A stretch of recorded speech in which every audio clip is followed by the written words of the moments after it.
Nice.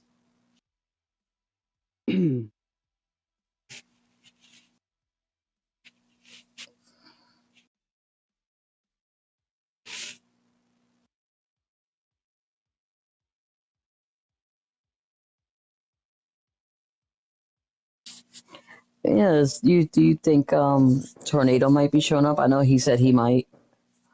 He hasn't said anything to me. I didn't even know. Is he off? Well, I talked to him a little bit today before he bounced out. It's like, oh, I don't think he likes playing level tens. Yeah. Whenever I mention it, he's like, okay, I'm going to be out. I'm like, no, get back here.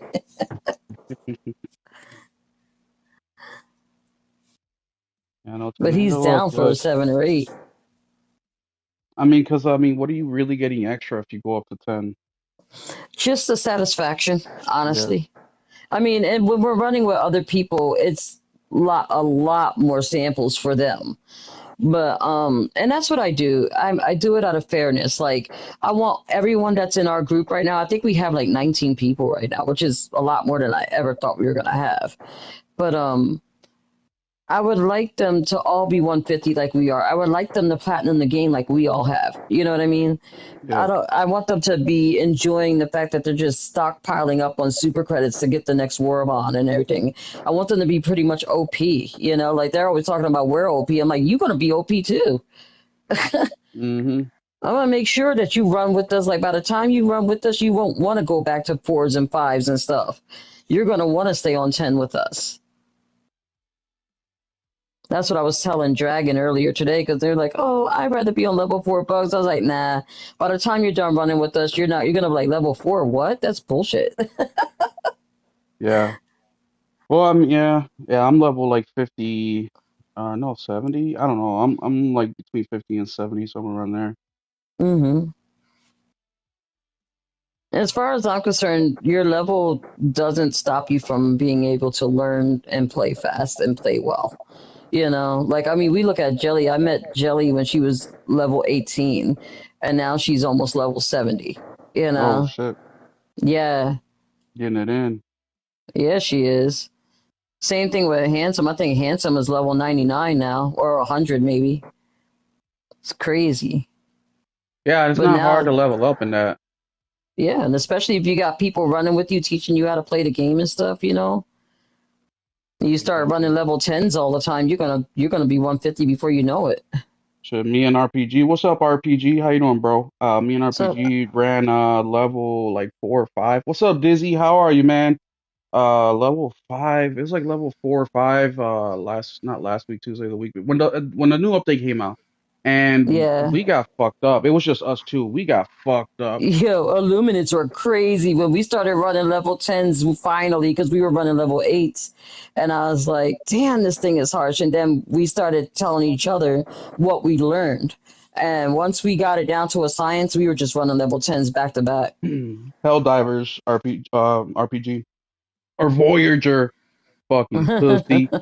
What up, guys? Thank you for coming in. We're just shooting this shit right now. We're gonna wait about 10 more minutes before we get the actual show going. For some reason, y'all like to come in late, so we'll just keep shooting the shit here. Nelson's gonna be late anyways. Nelson's having meatloaf, mom. Literally Oh my meatloaf. gosh. Nelson's a pussy too. Everybody's a pussy today. You're a pussy. You're a pussy. Everybody's a pussy, and including me. I'm a pussy too. So I don't want to act like I'm holier than thou. But yeah, Oh man. man. Today, have you heard of Lunar Remastered Collection? Yeah, I have. So back when it came out, I think I forget the month. It was either like April or March or whatever. I ordered a PS4 version and a Switch version, just hoping to get one or the other because they were selling out quick. And uh, Mm-hmm. and so I got my PS4 in the mail about a few days later. I made a whole video about it, and Mm-hmm. I'm like, okay, cool, I got one, right? Well, Mm-hmm. last night I was getting ready to go to bed and I get an alert and I look at my phone and Amazon was like, your order just shipped. And I'm like, what fucking order? I haven't bought anything. And I look, it's fucking Lunar Switch Edition. Wow. So I'm like, okay, Will, you're a fucking dumbass. You did not, cancel the fucking order, right? How the fuck is Amazon supposed to know? But Right, so now right. I'm sitting here with two copies of Lunar, one for the Switch and one for the PS4. But check this out. So on eBay, Mm-hmm. Lunar's selling between 80 to 140 bucks for the Switch. Wow. So I'm like, you know what? I'm gonna post it on eBay, and if I can sell it for 80, 90, 100 bucks, I'll do that. If not, I'll just return it back to Amazon. But Shoot, I'm gonna say you could play both and be like, okay, which one? Like, what's the difference between them? Like, graphics, style wise, play wise. You know what I mean? I would, but they're $60 a game. You know what I mean? Yeah. You know, like Will got adult money, but not adult money. You know what I mean? Yeah. Like there's games coming out, man. We got Death Stranding coming out next month. I'm gonna buy Mm-hmm. Mind's Eye. I know a lot of people are tripping about that game, but I want to buy it. I want to check it out. Yeah. There's a lot of games coming out, so I'm like, fuck, I can just buy because Lunar is gonna be on sale on the PS Mm-hmm. Store eventually. You know what I mean? That's a small JRPG, and the physicals where it's at with that game as far as value goes. So I don't Mm-hmm. know. I've been thinking like, should I just keep the Switch version because it is more of a handheld game. You know what I mean? It's like that 32-bit. It's a game from the 90s, so it's like, should I just keep it for the handheld and then wait for the PS4 version to go on? Like, I don't know, but we'll see what happens. Yeah, I don't want to keep both because that's 120 bucks in games for two of them. Well, I mean, I don't know. For me, I would keep them only just because I like having multiple copies of things anyway sometimes. Did you just say you want to Hulkamania's buy it running for me? wild. You're a pussy, Mom. Where's the meatloaf? Oh my God. Are My they kids gonna say that all the time. My wife gets pissed get the fucking every time meatloaf? I started. Mom, meatloaf. Nelson's fucking finally in. I was just telling Atreyu that I got two copies of Lunar Remastered when I thought I canceled one, but they're selling on eBay for like $100. So I think I'm gonna try my luck and make some money on there. But she's saying I should keep them so I can test them out, and the Switch versus PS4 version. What do you think, Nelson? I do it because if it's limited edition, that's going to be worth a lot more money. Yeah, but it's $60, man. Like for some reason, you guys think that I'm fucking rich. Like my You are. You subscribers, piss money on Hey, I every man Nelson. never I've ever said that. met. I never said that. Like, I'm just saying, like, I like my toys, and that has its own little budget. You know what I like, mean? oh, so do I. I mean, look, the reason I buy a lot of games is first off, numero uno, they're cheap games. I get them for $20, $10, $15. Got more plates than I do pairs of fucking underwear. I don't want to hear shit, Second of man. all, I don't drink. I don't do drugs. I don't go out to the bar. So that's one night of drinking at the bar is like 100, $150. You know what I mean? So Man, who drinks at the bar anymore, though? I I don't mean, know. really? A lot of people do, I guess. But I You mean, just not throw a nice little bonfire at your house, Fuck that. exactly. Get a bottle, Young $30, you're good. single people. Facts. Yeah, I single people. guess. But But bars are just so skeevy these days. Like, ugh. yeah, I haven't been to a bar in years. But like I go to work, I come home. If I have a family event, I do that. If my buddies want to hang out, I'll do that. It's usually revolving around, video games or pool or something like that. So it's not like I'm out Mm-hmm. here spending a ton of money socializing. You know what I mean? Like I drive a '09 Honda Civic, y'all. I'm not fucking rich here. You know what I'm saying? But he just sold his Oh, man. Porsche. Okay, I did. I I did mean, sell my how? Porsche, okay? But still. And here I sitting there wondering why my damn van is dead. I was like, thank goodness I had another car, because what the heck will I do if my van keeps dying every freaking week? Yeah, facts. Fuck, we need a car in today's world, man. Mm-hmm. It's hard out here, and I haven't taken a bus in a long time. But last time I checked, it was like $2 or like 250 for a ride. I'm like, whatever the fuck happened to the, 75 cents, 50 cents, students a quarter. Like those days are so Whatever gone. happened to the bus pass that you could get a sale on and get it monthly? What the heck? Dizzy, I am far from a drug dealer, bro. Um, I am not rich. I wish I was. But yeah, no, I do That's buy a lot of games. I hilarious. do buy a ton of games. I mean, in May, I bought like 10 games, but these games are like 10, $15 a piece. You know what I mean? So Mm-hmm. they're not incredibly expensive. But there are months where I do buy, four or five, you know, 30, 40, $60 games, and that does run up a little Mm-hmm. bit. But I try to keep my costs, my personal costs, as low as possible. And I wasn't always like that, guys. I wasn't. I used to fucking go to fucking Gucci and Will's all just got that. that I used to single do life, that. dude. Like I was single, I was like I didn't have to pay for medical for nobody and fucking dental and fucking. Fuck I you got to mean? I keep got a most of my kid. check. Yeah, I but got a you don't have to family. pay for that. Well, no, but I got to pay for other shit. Okay, well that's half my check. I wish if I had the other half, I'd have more money too. Hey, it's not my fault you want to stick your ding-a-ling in unprotected and fucking Oh shoot my up the gosh. shoot up the club Yeah, well, that's walls. why I quit drinking. It cost me big time. Well, there you go. And plus, your kids are eventually going to be an adult. You only got to fucking deal with it for like 10 more Yeah, I years. know. Then they'll be up and out of your That's hair. what you think. It's longer than 10 Yeah, years these yeah, no, days. Oh, no. The fucking it's like my dad. You got 3 months after you graduate. After that, if you're homeless, well, fuck it, that sucks. yeah, I won't kick my I kid lived out, in a but homeless shelter. You can too. he has to definitely be working or doing something. He's not just going to stay here fucking playing games all day. That's my job. I get to stay home and play games after work, of course. Nelson, did you do your job and look at the topics for tonight? Or you were I didn't know irresponsible there were again? topics. Fuck you mean? Very irresponsible. I created a whole channel just for topics for the show. Whole fucking I, channel. Even don't I even know where it's browsed it, at. man. Come on. Fucking Nelson, bro. You don't give a fuck. Still don't see it. Hey, I bet you he'll cut Video us off game about ideas? 450 times tonight, though. Nope. Yeah, that's what I'm good for. I still don't see it. I What give up, up. chat? Just a few more minutes, and then we'll get this thing popping and rocking and rolling. I'm gonna do I'm gonna play a couple clips of a video I made 6 months ago. I was telling Atreyu with this whole Xbox handheld bullshit that's going on. Mm-hmm. We're also going to be talking about EA today. We are going to be Oh no. talking. Let me pull up my thing. I forget. We're going to be talking about Halo, EA. We're going to be talking about Black Panther. We're going to talk about the Switch. We're going to be talking about Elden Ring. We're going to be talking about WB, and we're also going to be talking about um, Switch 2. Well, just a few things in regards to the Switch 2. Release dates, times, how to get one, shit like that. But yeah, so it should be a jam-packed show. I'm glad Atreyu is here today, What's up? so we can have an actual conversation instead of just fucking random yellings in the background by Nelson. And should be a good one, man. Should be a good one. So give me a couple more minutes. Nelson actually shared on social media. Good job, man. And let me I've been finish. cooking meatloaf, man.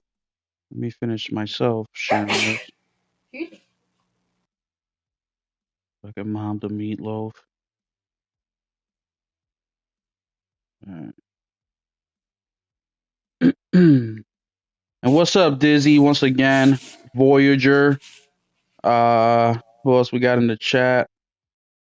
Dante. How did I miss Dante? Me and Dante, we've been playing Battlefront.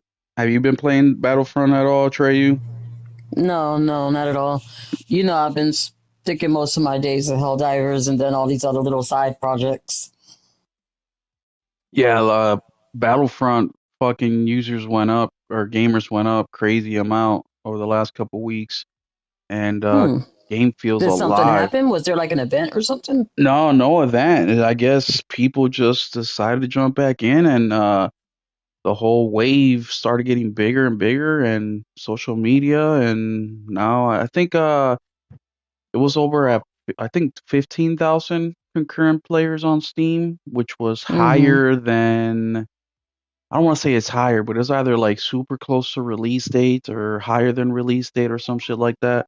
So I mean the game's like 8 years old, you know what I'm saying? So the fact that it's doing Yeah. those numbers is pretty crazy.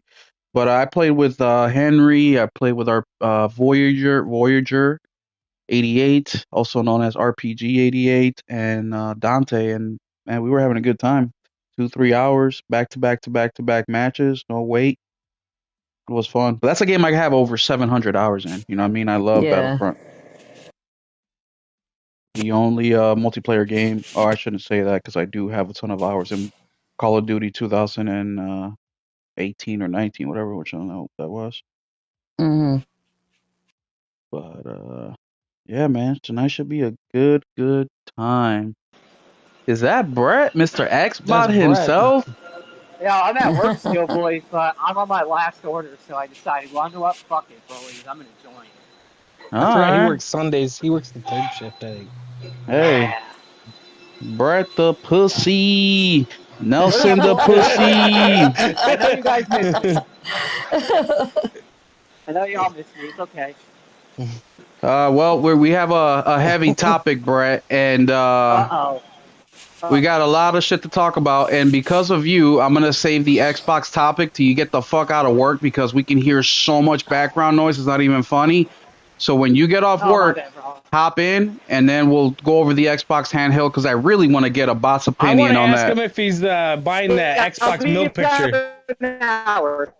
All right, bro. We'll see you then. Is Brett buying the Xbox milk picture? I don't know. I don't know. I don't know what Did you Brett's see doing. that? Buying what? Ask me. Xbox milk picture. It's in the Discord. Look. What? I'm buying Xbox anything milk Xbox, picture. boys. No, I'm just playing.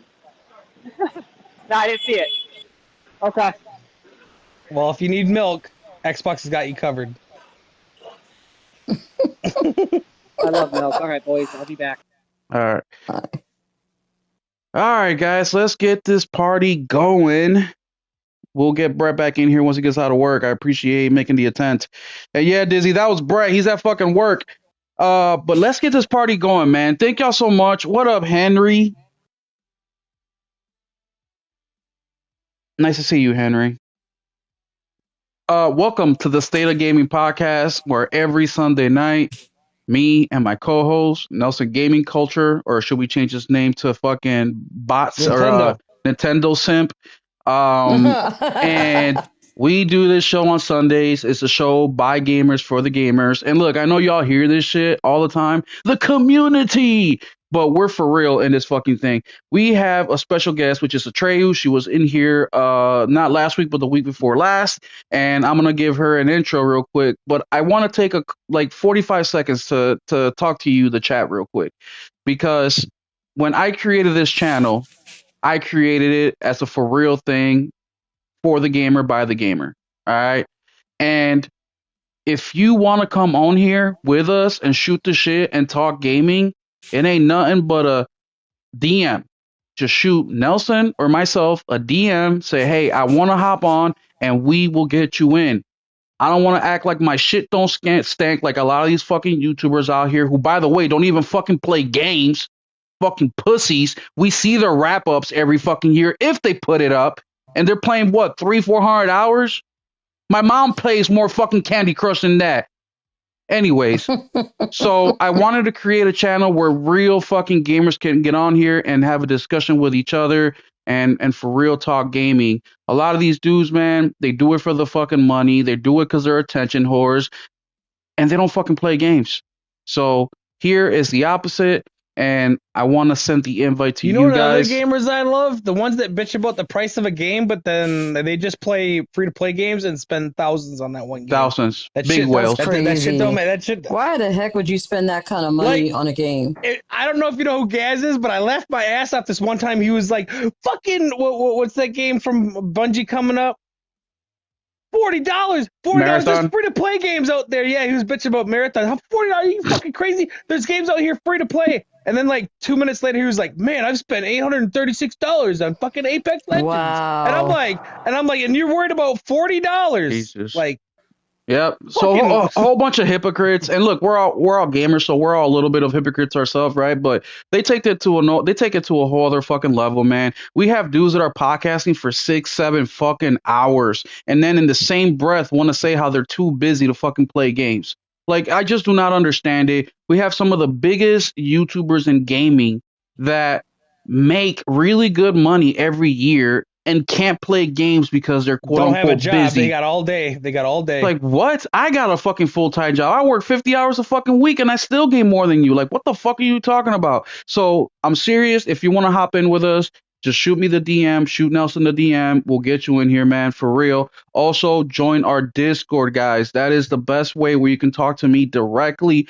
All you got to do is at Will777JP, and I will respond. Nelson, at Nelson Gaming Culture, he will respond. Or any of the guests that we have on the podcast, you can also communicate with them on the Discord. As soon as I'm done with the intros, I will put the link in the chat for the Discord, and I really hope to see you there. But I want to give you a warning. If you're a pussy or you got thin skin, don't go in there, okay? I don't need you to fucking talk about how you're offended, all right? But if you want to come in there, have a good time, shit rolls off your back, hey, come on in, bro. We like to have a good time. We like to talk shit. Sometimes we do it on purpose. Like, fucking, I love to fucking just pounce on Brett. Oh, yeah, Brett is different. Brett's different. But, I mean, Brett's my buddy. I love Brett. But unless you want to fucking... He's still fun to fuck with, though. Bully Nelson, that's the only one you can really bully is Nelson, because he's a fucking Nintendo fucking simp. Fucking Nintendo tells him to bend over. He says, yes, daddy. It's disgusting. Well, anyways, let's get into the intros. Today, this week, I already mentioned some of the topics we're going to go over. For all the new people that we have in the house tonight, we are going to be talking about a few things. We're going to be talking EA. We're going to be talking about the Xbox handheld, which we're going to try to hold that conversation for Xbot himself, Mr. Brett, also known as Iron Man. We are also going to be talking about Nintendo, of course. Nintendo releases this week, guys. It's already Sunday. June 5th is the release day, so we're definitely going to be talking about that, how maybe you can get a console if you haven't got a pre-order. So I'll give you some of that information. We're going to be talking about Black Panther and the cancellation, and we are also going to be talking about Elden Ring, Night Rain, and Multiverses, WB. And I really want to, before we talk about Elden Ring, let me bring up our guest and do introductions real quick. And our guest of the week is Atreyu. She was here 2 weeks ago. Atreyu, how are you? Our most popular episode ever. Yeah, our most popular episode ever was Atreyu. I think we hit, 110, Nelson, or 120 viewers? I still was 106, but I haven't checked in like a week. Okay. Yeah, I think it was right around 110. But Atreyu is a fucking gamer. She for real games, not like these other fucking losers on YouTube. Atreyu, let the people know how you've been and what you've been playing on. Oh, well, I mean, yeah, so far I've been doing pretty good. I have been taking a little bit of a break from gaming because I've been doing that garden in life, that real life Harvest Moon. But yeah, most of the time I've been gaming on Helldivers 2 with my crew that I usually run with. But I've been playing other stuff on top of that too. Obviously, Monster Hunter. I just started the Precinct, awesome game. Ark, which I'm gonna give it some more time, but it's a little bit of annoying. Palia is a free game. It's actually kind of fun.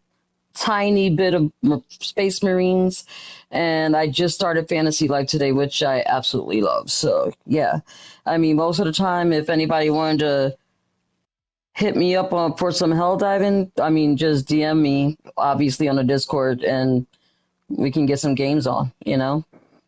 Facts. A lot of times we can split into 2 or 3 teams because depending on what time of day it is, there's a whole bunch of people. Yeah. So I think we got like 19 people in our group now. So that's dope, and they're always playing. And also, go follow Atreyu over on Twitch. Atreyu, what's your handle on Twitch? Atreyu_smiles. Atreyu_smiles. I try to tune in whenever I'm at work or whenever she comes up, which is normally when I'm at work. So, bro, she's a beast. Go follow her. Next, we have our co-host, Mr. Pussy himself, Nelson Gaming Culture. Nelson, how have you been, bro? I've been better. We've all been better, you asshole. That's why I've been asking how have you been doing recently. Well, you already know my fucking kids fucked me over when I was sleeping. Oh yeah, I forgot all about that. Yeah, free to play my ass. Yeah, free to play. You know what's funny? I did play Roblox with my son a couple days ago. Some farming game. Now I hate it even more. It's fun. It's a lot of fun, that farming game. Nelson, what games you been playing? Beat my kids' ass. I mean, no, you won't. Helldivers 2, Gran Turismo as usual, and then finished Onimusha 2. Damn, that quick? Wolfenstein. How long was Onimusha? A lot longer than the first one. 9 hours. So about double the length of the first. You know, when I I went to think go, people really realize that that's what games used to be. not all games, but a lot of games, yes. 1 to 5 hours. Besides like JRPGs and shit, but yeah, most games were like 6 to 10 hours. You know, I saw a physical copy of Okami today at GameStop when I went to go pick up Mario RPG, and I almost picked it up, but it was $30 for a used copy. I just don't think it was worth it, especially for a game that's like 4 hours long. Plus, there's a remake coming out. That's the Yeah. thing. I was thinking about that the other day. Like I was looking in the PS3 section and stuff today. I'm like, well, I would never buy that because there's a remaster. Why would I want to put? You know what I mean? Like, Yeah. that's why I don't think backwards compatibility. It's cool the first couple of years, but after that, it's like, if it's a great game, it'll get remastered, remade, ported, fucking whatever. But dude, that really hasn't been happening too much except until this generation. The good ones, not really. Look at fucking PS2. PS2 had PS1 games. PS3 had PS1 and 2 games. Yeah, those were all backwards compatible. It's not that they were remade or HD or whatever too. Yeah, it wasn't Last shit but a fucking filter on those fucking I was games. I was looking through the games like BioShock, fucking the Call of Duties. Like every game I passed by has been remastered. That was worth a shit. Like I agree they with weren't all made by PlayStation. I'm just talking about every game. Yeah, every game. And I agree with you in that sense that I would buy more of these remasters, but the problem is that they make remasters that are like 4 years old. Like, I don't want to play 4-year-old remasters. I want to play remasters from fucking 20 years ago. The shit that I missed out when I was a kid because we couldn't afford it. Like, bring a lot of that shit back. Like, there's so many games, so many IP from back then that I would love to see now, especially with modern controls, right? Because, like, I complain about the Resident Evil games all the fucking time. Those fucking games suck ass, and I don't care who you are. That shit sucks. Play that shit now. That's why they don't remaster a lot of those. You can't remaster them. You need to remake them. Remake them, yes. No remasters, remake. Yeah. You can remaster PS3, hell, even some PS2 games to a lesser extent, but fucking, you go back to like PS1, no. Yeah, no, for sure. You need to remake that shit. Let's get into the first topic. I actually want to talk about Elden Ring Night Rain first. And not because it's Elden Ring Night Rain, but because of what it's doing. And speaking of remasters and remakes, right? Because Elden Ring Night Rain came out, 2 years after Elden Ring came out? Right? That came out, no, wait, is it 3 years? 2020, when did Elden Ring come out? 2022 or 2023? You remember? No. Chat, correct me. 2022. So 3 years later, they dropped RPG, RE1 and RE0 definitely need reboots.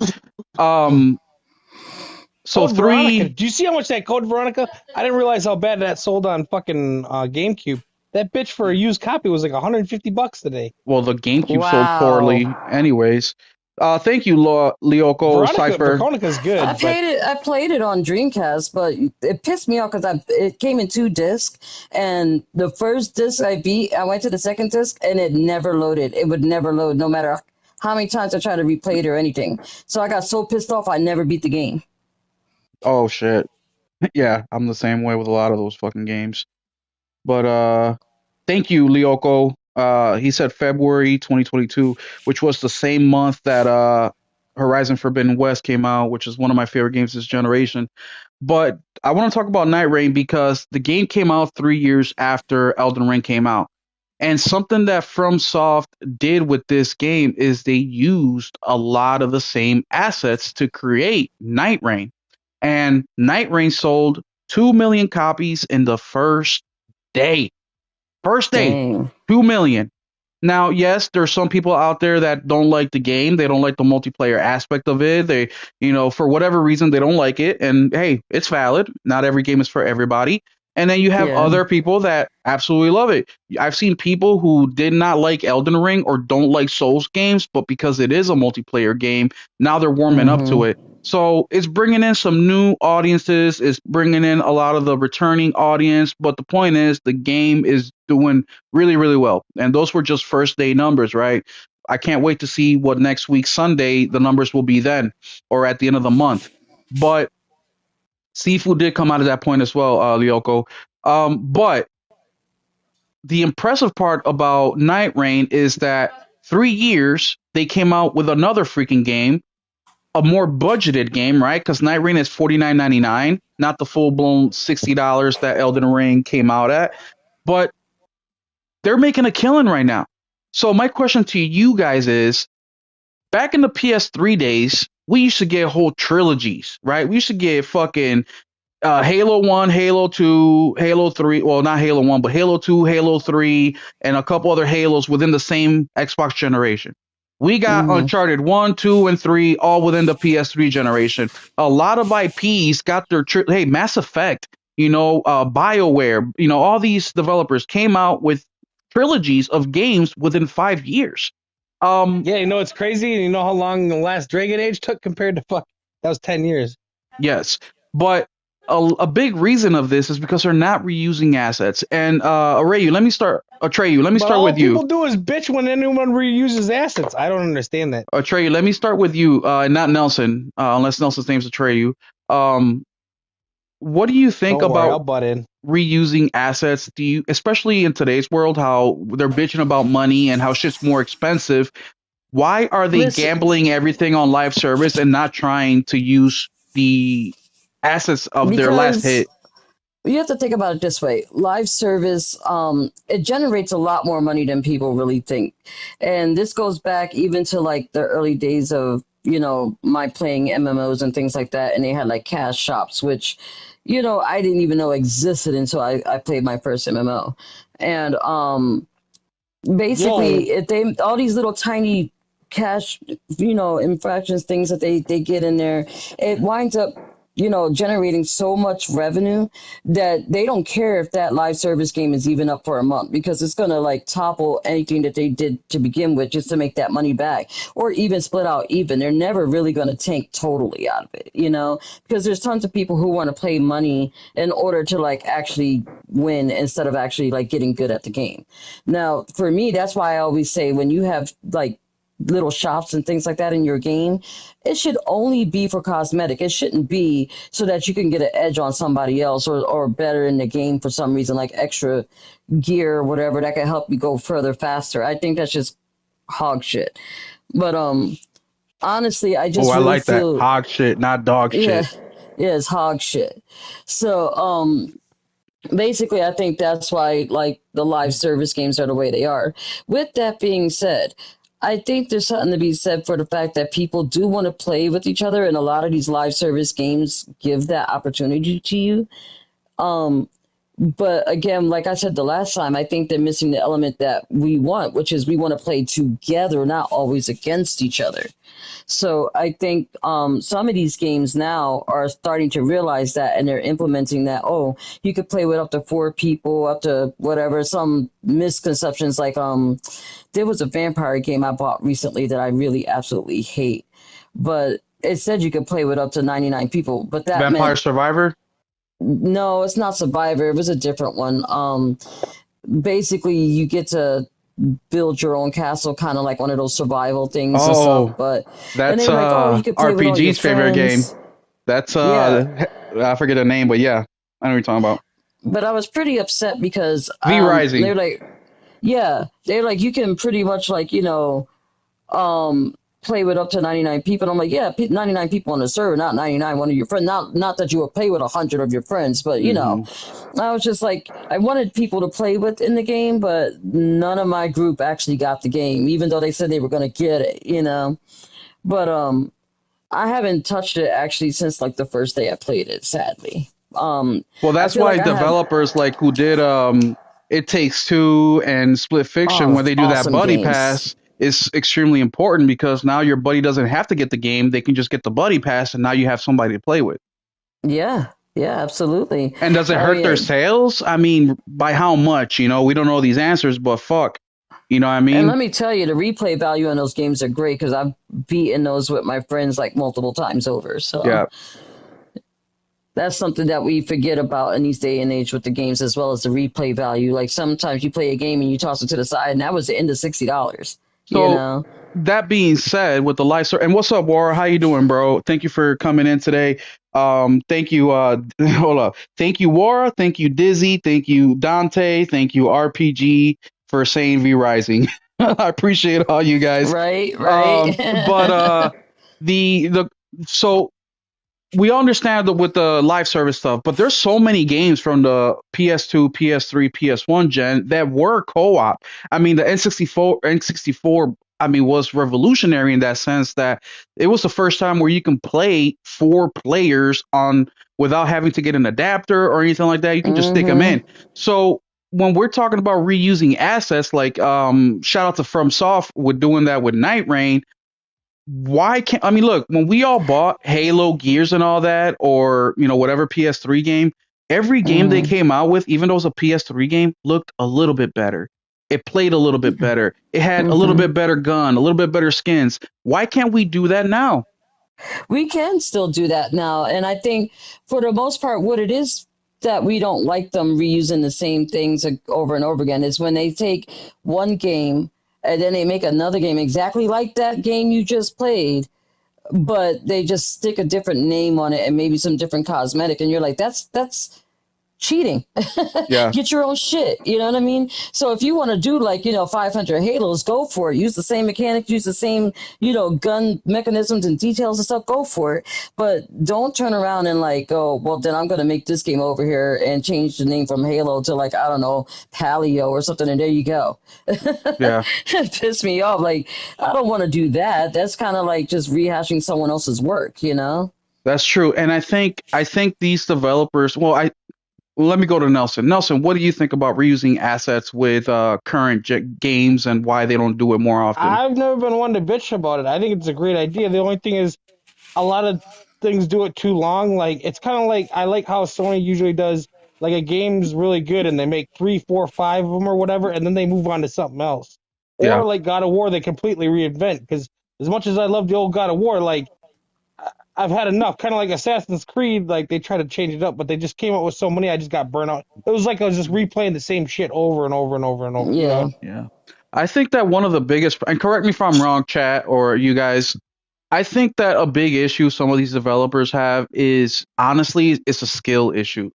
I know that a lot of people are probably going to attack me for that, but I just I just feel like back in the day they had a layout, right? Of we're going to do game 1, game 2, game 3, maybe game 4, which I think that they do the same thing now, but the problem now is that they want to reinvent the wheel every single game. And in order to do that, it takes so freaking long.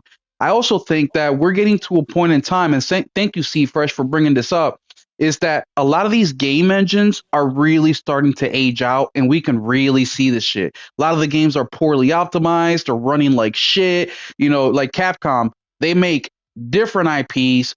Resident Evil runs great. Monster Hunter sometimes has issues. But do you guys think that that has something to do with it as well, where maybe their game engine is coming to a point where they're at a crossroads and they're like, okay, do we go with Unreal? Do we go with Unity? Do we keep improving ours and getting it up to date? But that's going to take a shit ton of money. Do you think that has to do with some of the problems that we're seeing today, Atreyu? No, I think they're just trying to maximize profits, and if it's cheaper for them to rehash something and basically, keep it the same for one game to the next, that's what they're going to do. They're still going to charge you a shitload of money for the game, but it's not going to cost them as much as you think it is to get that game up and running. Yeah. Well, and another example too is Doom. Back when it first came out in like 90, whatever the fuck, 92, 93, 90, somewhere around there. And for the second Doom game, I believe it was, it took them 6 months to redo that whole engine again. So I Mm-hmm. know we're in a different time where it's gonna take way longer than 6 months because these engines push out incredible fucking shit. But Mm-hmm. I think this has to be part of your planning. When you're Yeah. selling a game and making money and running a business, not only are you doing short-term goals, but you're also doing long-term goals. And the engine, which is one of the most important things you have as a developer, you can't just fucking treat it like a leaky roof. Like, oh, I'll get to it, I'll get to it, I'll get to it. Then you think next thing you know, your whole fucking roof's Warren's cave in. talking about the cremation engine. I call it the cremation engine because that shit is ashes at this point. Oh, that's the but that's the one. That's for Bethesda. Yeah, but yeah, no, that's and you can definitely tell with Starfield, though, man, that Dude, fucking thing. that engine was built off another engine. The original engine is from 1997 or 8. Sheesh, sheesh, that's insane. They just keep building off the bones of like the fucking '90s engine, dude. Well, do you guys think that these developers can have success by I mean, we see it with Night Rain. We're seeing it right now. 3 years, a whole new game, a little bit cheaper. Now you got that $50 price point while other games are trying to go to the 80 price point. Nintendo, Hmm. fucking pussies, and they're finding a ton of success. Do you think, well, we know, right? Well, they Night Rain also did it. created a good game, though. You got to admit that. So, I mean, Yeah, it true. also comes to the point of you created a game that people of many different age levels want to play. It generates interest, you know. In a lot of places, a lot of people, when they make their games, one, they don't advertise it correctly sometimes, and you go without even hearing of the game, you know. Or two, they make a shitty game, but with great things they could have used, like fantastic engines they could have used, but they made a shitty game. It's like, you know, why would you charge someone X amount of dollars for a shitty game, you know? And that's what I feel about some of those people who are trying to push some things for $80 and they're not even worth it, you know?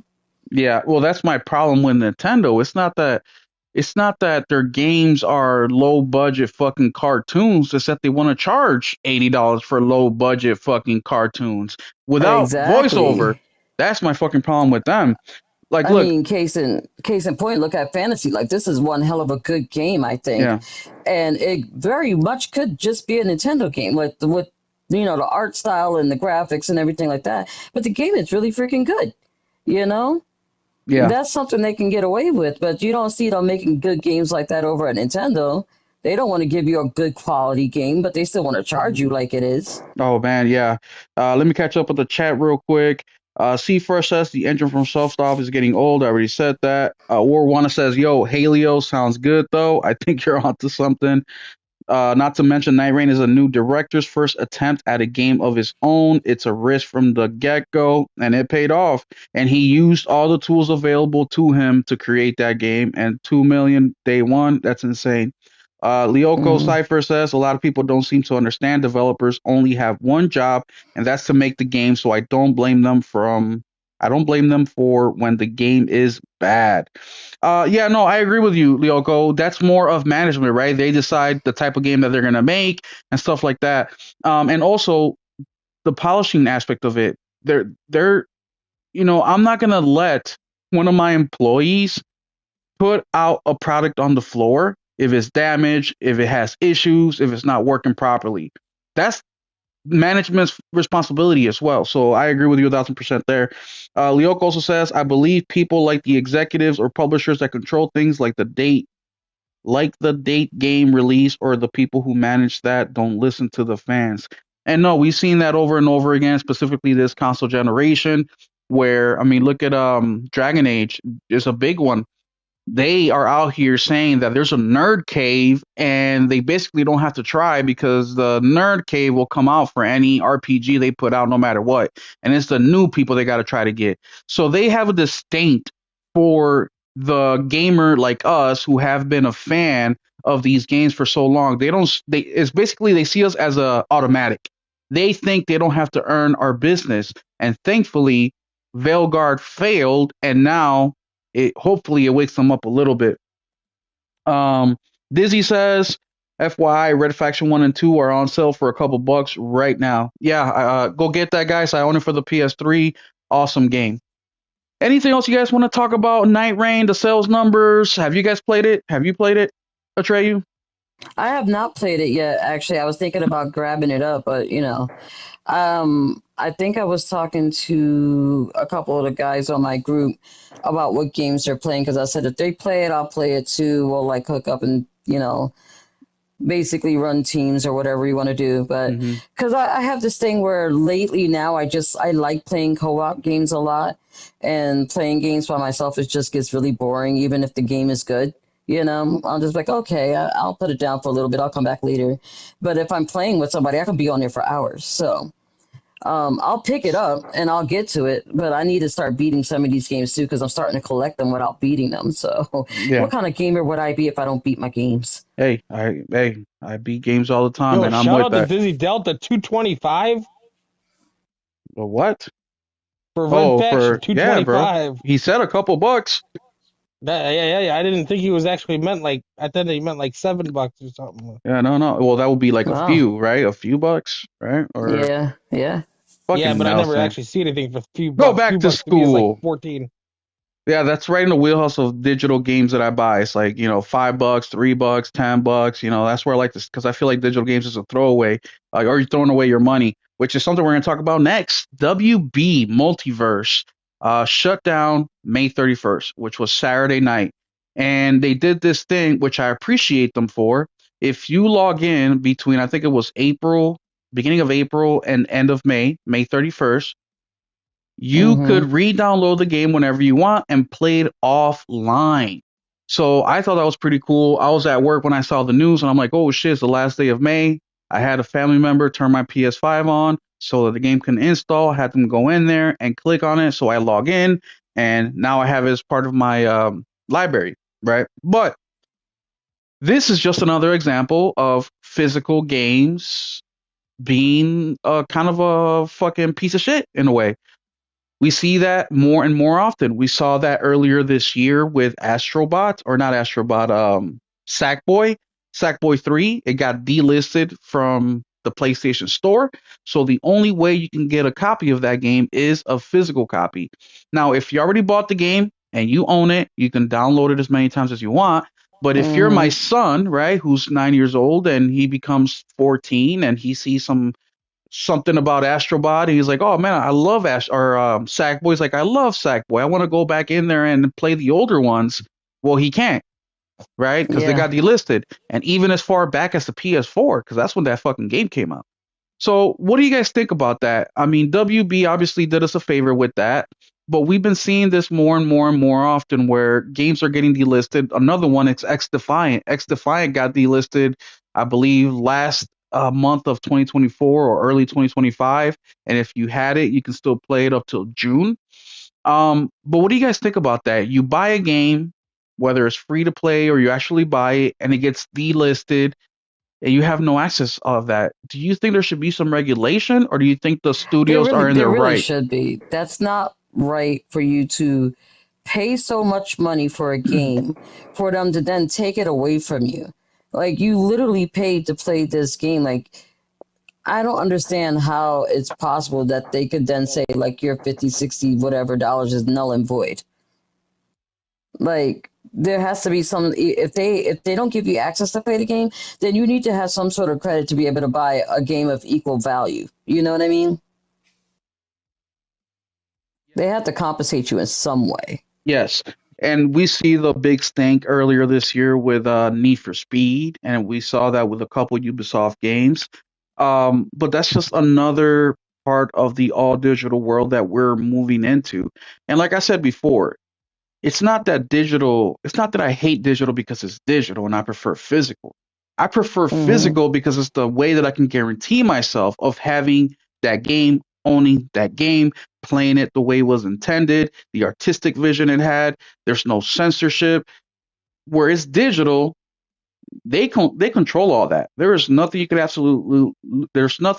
you can absolutely do to get something back or get a previous version of it that you preferred. you Mm-hmm. you can't. Once you delete it and reinstall it later, especially in today's world where games are now 100 150 gigs, Call of Duty 200 plus gigs, we cannot keep every single game installed every single time. So there's gonna come Mm-hmm. a moment where you need to delete stuff to make some room. And if you come back to that game a year later and they delisted that fucking game or the DLCs or whatever, you cannot purchase additional content for that. So that's a big fucking problem. Nelson, what do you Yeah. think about that since you're the big digital gamer over here?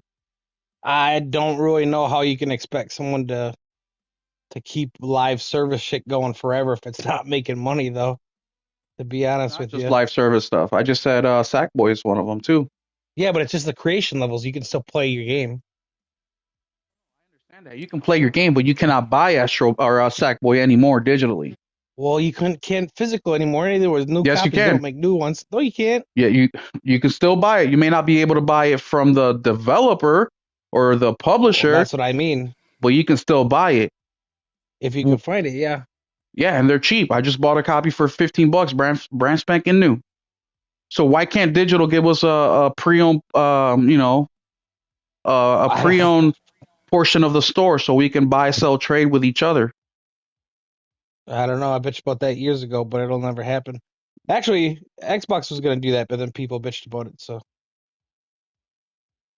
you're saying it's your fault? Yes. Good. That was easy. Like, I'm glad that you accepted that right away. Yeah, no, it's a big problem, and that's just another one that's delisted.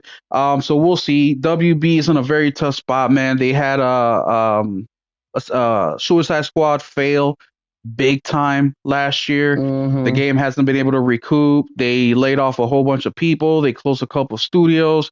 I think they're banking on the big IP like Harry Potter, which is crazy because they have a whole bunch of big IP. You know, they got all the DC superheroes, they got all that stuff, and they still couldn't make it that's work. So wasted too. Like you got all those superheroes, and you ain't doing nothing with them.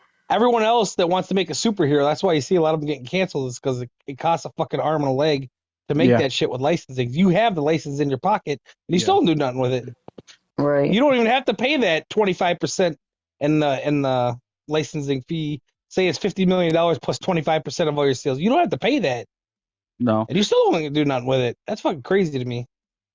Yes, and not just that, but the superhero part of a game is the stuff that gets people in the door.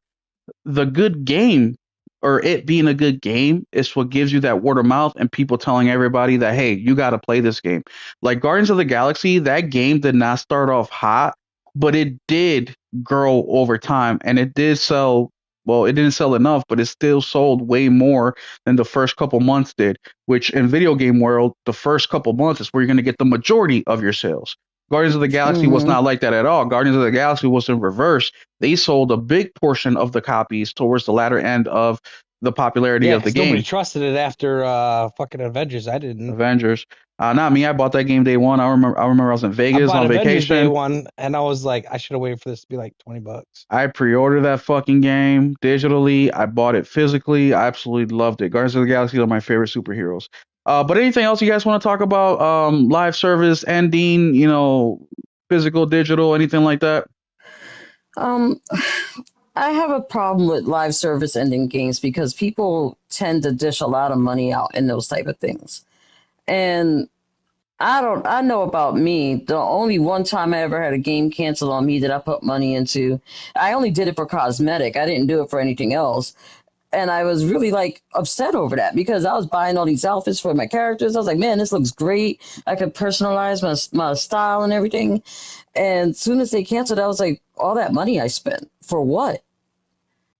Yeah, exactly. For I don't even get like, how they have these stupid little collectible things you have on PlayStation, which I actually spent my stars on one thing now, and that's because I'm kind of like obsessed with the blacksmith in Monster Hunters.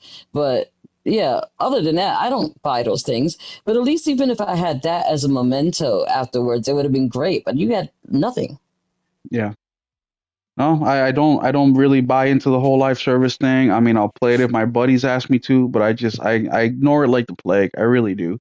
The next topic we're gonna get into is Black Panther because I think this goes a little bit line in line with what's happening. And for this one, there's two articles I'm gonna read. This is one of them. So give me a second. And the reason I want to read these is because I want to get the information correct. I just don't want to talk off the top of my head about these. So just give me a second. I know on the channel here we don't really read articles, but give me a minute here. So the first one is by Game Rant. It is called Black Panther game cancellation reportedly shocked EA staff for multiple reasons. That's the title. And it starts off saying Electronic Arts decision to cancel its Black Panther game reportedly came as a surprise to many employees at Cliffhanger Games. That's according to a new expose that outlines several key reasons why Cliffhanger staffers believe their Black Panther project was safe and on track until the very last moment. The establishment of the Seattle-based Cliffhanger was officially announced in July 2023, with the Black Panther game confirmed as the studio's first project. Less than 2 years later, EA announced it was closing its subsidiary and canceling its sole title. A leaked email from EA Entertainment president Laura Miele cited a desire to refocus the company's resources on the most significant growth opportunities as the main reason for the decision. Many Cliffhanger staffers were just as surprised to learn of this development as the fans. Bloomberg's Jason Schreier reports, citing sources close to the situation, the employees' shock stemmed from several factors. Notably, Cliffhanger was actively hiring for multiple roles right up until learning that its Black Panther game was canceled and its fate sealed. Additionally, EA executives had recently reviewed the project status and approved it to move forward. Sources familiar with the process describe this review as a gate, a key milestone in every EA development cycle. So it sounds like something happened there where they decided to shut this thing off at the very last minute. It says here that it went basically all the way through and it even just got a green flag to continue working on it. They were hiring people all the way up until the studio closed. Atreyu, why do you think? I mean, here she says that they want to focus on basically games that are the most profitable. Why do you think that they closed that studio and they shut the IP down? I mean, it's Black Panther. It's a huge, especially over the last few years with Marvel and the movies. Why do you think that they actually shut this thing down and not just for money reasons? Or do you think money reasons were the only thing? I mean, it could have been money reasons, but to be honest with you, I'm pretty baffled myself. I was shocked. That was actually a Marvel game that I was looking forward to. Um, and that's pretty heavy for me because I don't really play a lot of Marvel stuff. I got Marveled out a while ago. Like I watched the movies, but like playing the games themselves, I kind of got Marveled out a bit. So I was looking at Black Panther to be kind of like you know how we all got introduced to Spider-Man and we all loved that game. I mean, I don't know anyone who says they didn't like the Spider-Man games. Um, and just to think that they would cancel it, it just kind of surprised me. And the only thing I can fathom would be cost. Like, but they would definitely be making money off of it. So I'm like, how would cost be a factor? I'm completely baffled. Well, this is also the same studio that one of the Licensing costs a stupid amount. Like, especially if it's successful. Look how much Spider-Man costs compared to the first one. You know why? Licensing costs. That's why you only see one PlayStation fucking studio doing licensed products, because if Spider-Man didn't sell as much as it did, would it be profitable? Probably not, because they're gonna get a huge chunk of that fucking money. Not to mention like the licensing fee. They get a cut of everything. yeah. Well, I They mean, probably required a whole bunch of money just to what do you want to call it? Fucking advertise it. but Nelson, why are we acting like they didn't know the fucking cost before they signed the fucking deal? Exactly. Why are we acting like Exactly. the cost just came up like it's a job interview? Like we don't talk about cost to the very end, right? Before you take the fucking job. Them hoping that they're gonna sell you on the job and then they'll tell you the fucking bad news like, oh, by the way, this job pays $5 an hour. Why are we acting like they didn't know the fucking licensing cost? They knew the fucking licensing cost. Right. Mm, Cat's got your tongue, buddy? I'm getting killed. Oh, okay, that's more Uh, important. That's more important. yes. Okay. I'm sorry. I'm sorry to disturb you playing video games while we're here doing a fucking podcast. Sorry about that. What are you playing, Nelson? Fucking Expedition Wolfenstein, I don't have 33 to or some think. shit. Oh my god, so you're playing a fucking 20-year-old. Oh my god, never mind. Never fucking mind. Yeah, no, Black Panther, I honestly I don't want to say that I saw this coming, but I knew it wasn't going to be a smooth process, especially over the last couple of years. EA seems like they really been, they got rid of FIFA licensing, right? Also, Yeah. they have been shutting down on their EA Play subscription. They've been shutting down a lot of games. For example, June 30th, EA is shutting down Madden NFL 21. They've shut down The Simpsons Tapped Out was shut down on January 21st, 24th. Oh, I used to play the shit out of that game back in the day. A lot of their games, they took out the multiplayer aspect of it. So they're definitely doing some rebalancing, changing up, reformatting their They got way too business. much money invested in the licensed IP, I think. And also, EA is one of the few developers that has like 15 mainline AAA games all in development at the very same exact time. So I can understand now a little bit better of why they would shut down Black Panther. And if you think about it, yes, Black Panther is a different superhero, but in video game format, how many of these superheroes kind of play the same? I mean, if you think about Wolverine with the claws, right? Mm-hmm. Spider-Man That too, jumping you got to from, compete with Spider-Man and Batman, and there'll probably be a Batman coming out around the time that comes out, and you got to compete with those. You're fucking dead in the water.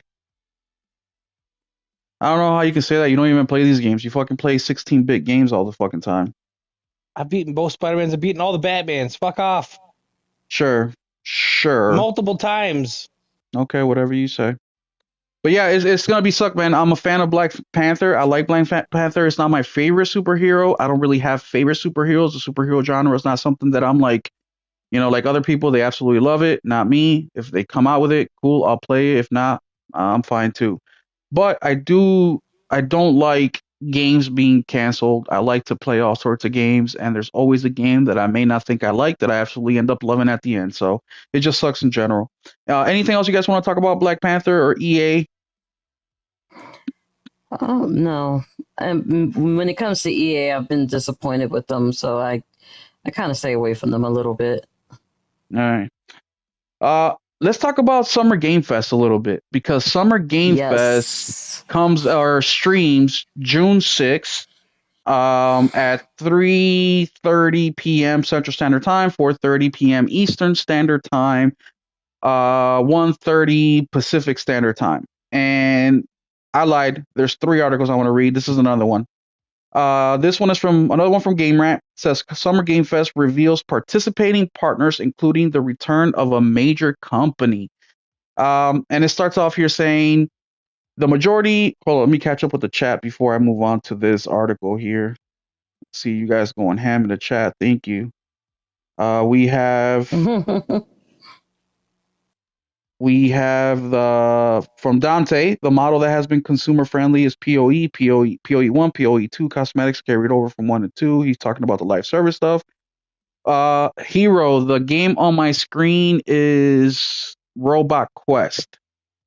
Lyoko says, as much as people like to rag on the MCU these days, it's the reason people got to know these more obscure characters that were niche years ago. Absolutely. Iron Man is one of those. Lyoko also says, characters like Iron Man, Guardians of the Galaxy, and Black Panther were like C-list, like D-list characters most people didn't know. Yep, absolutely. Yeah, they ain't no more, but I'm tired of fucking the MCU too, so. Henry says, man, fuck Spider-Man. I know Henry doesn't like Spider-Man.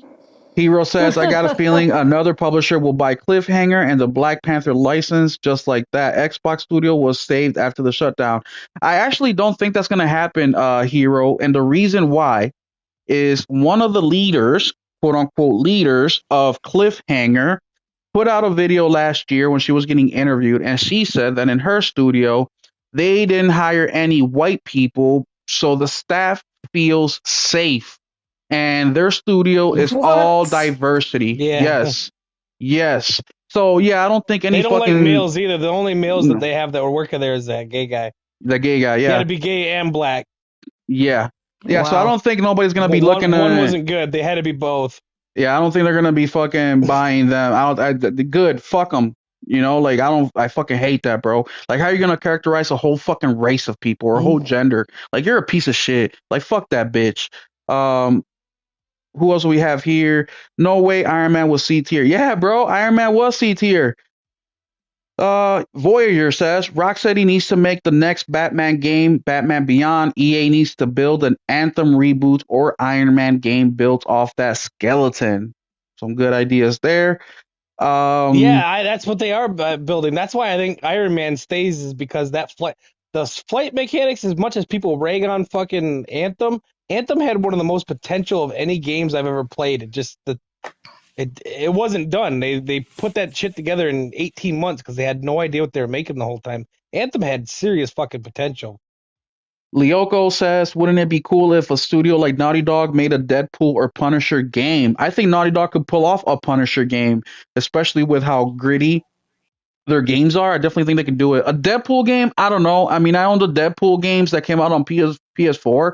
They're cool, but they're not like anything special. Who are they made by? Let me see here.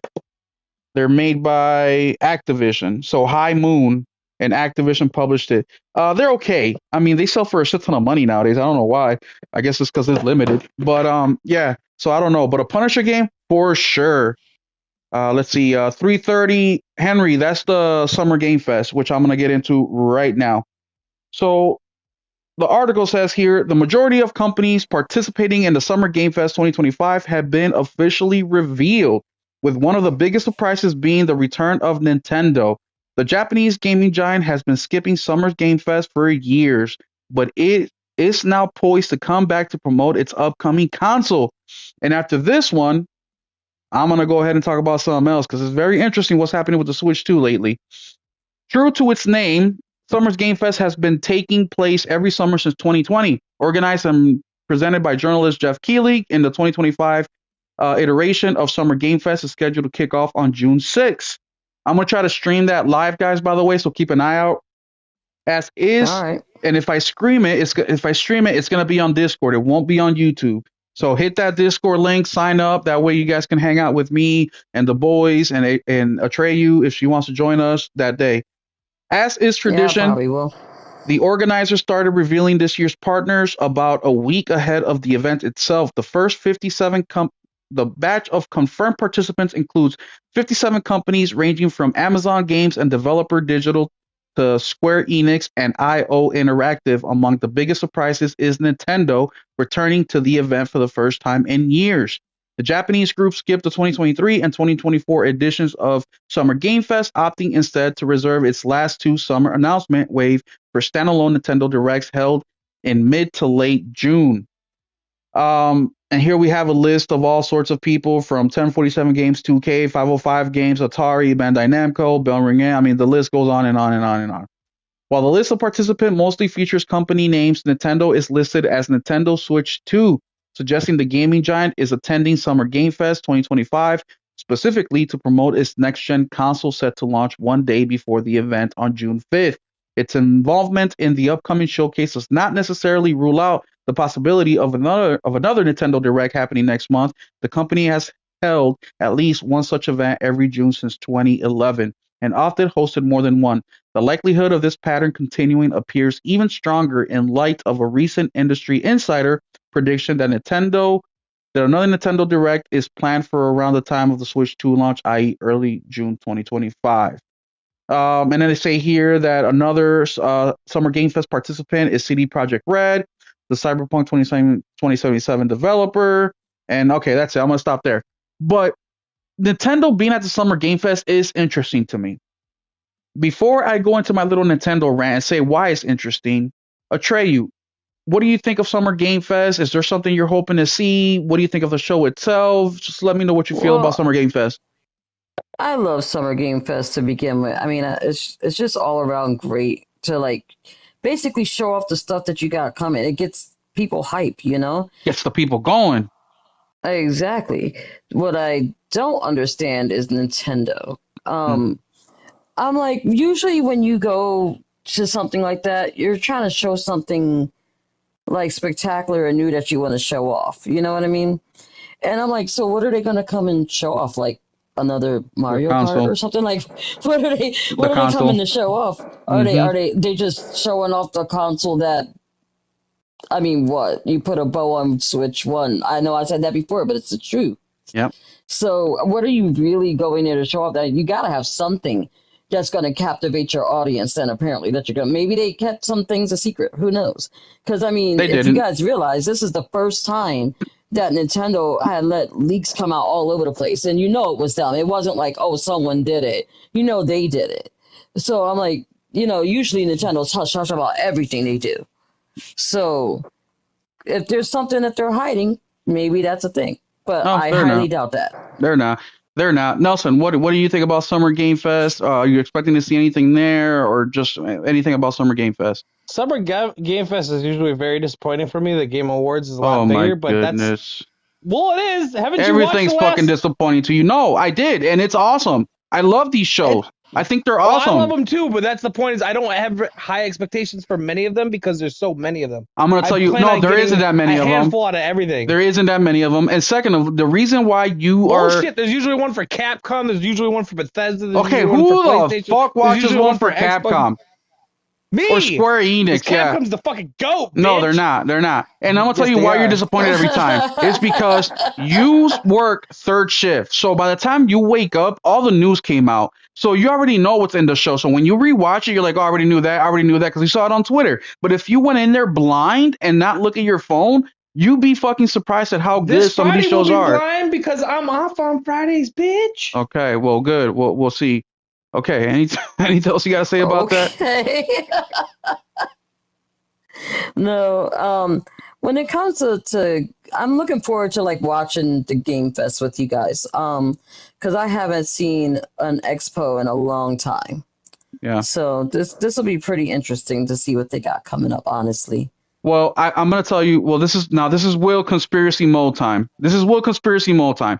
You guys know how I feel about the Switch, right? The Switch 2. The Switch 2, I honestly think that is priced decently. I don't think it's the best pricing. I think at $399 it would have been way better. But okay, $50 extra. My problem with Nintendo is the price of the games. $80 for Mario Kart is fucking highway robbery in my opinion. But we'll leave it at that. But Nintendo being at Summer Game Fest, and like the article says, it's not Nintendo, it's the Switch 2. Right? They have it listed as the Switch 2. So they're there to promote the fucking new console that they coming out. Right? Great. Normally, that wouldn't sound weird, right? Of course, they're coming out with a new console. They're going to go to the hottest fucking show at the time, which is Summer Game Fest. Of course, they're going to be there with the Switch 2. But the article also said, look, Nintendo doesn't go to this show. They don't go. And you would think that the Switch 2, with all the leaks, all the promotion it has been getting, they don't need the Summer Game Fest, right? You would see them mainly going if they want to show off a game, specifically a game. But here's another article that I wanted to read. And the title of the article is Nintendo may be struggling to meet Switch 2 demand in Japan.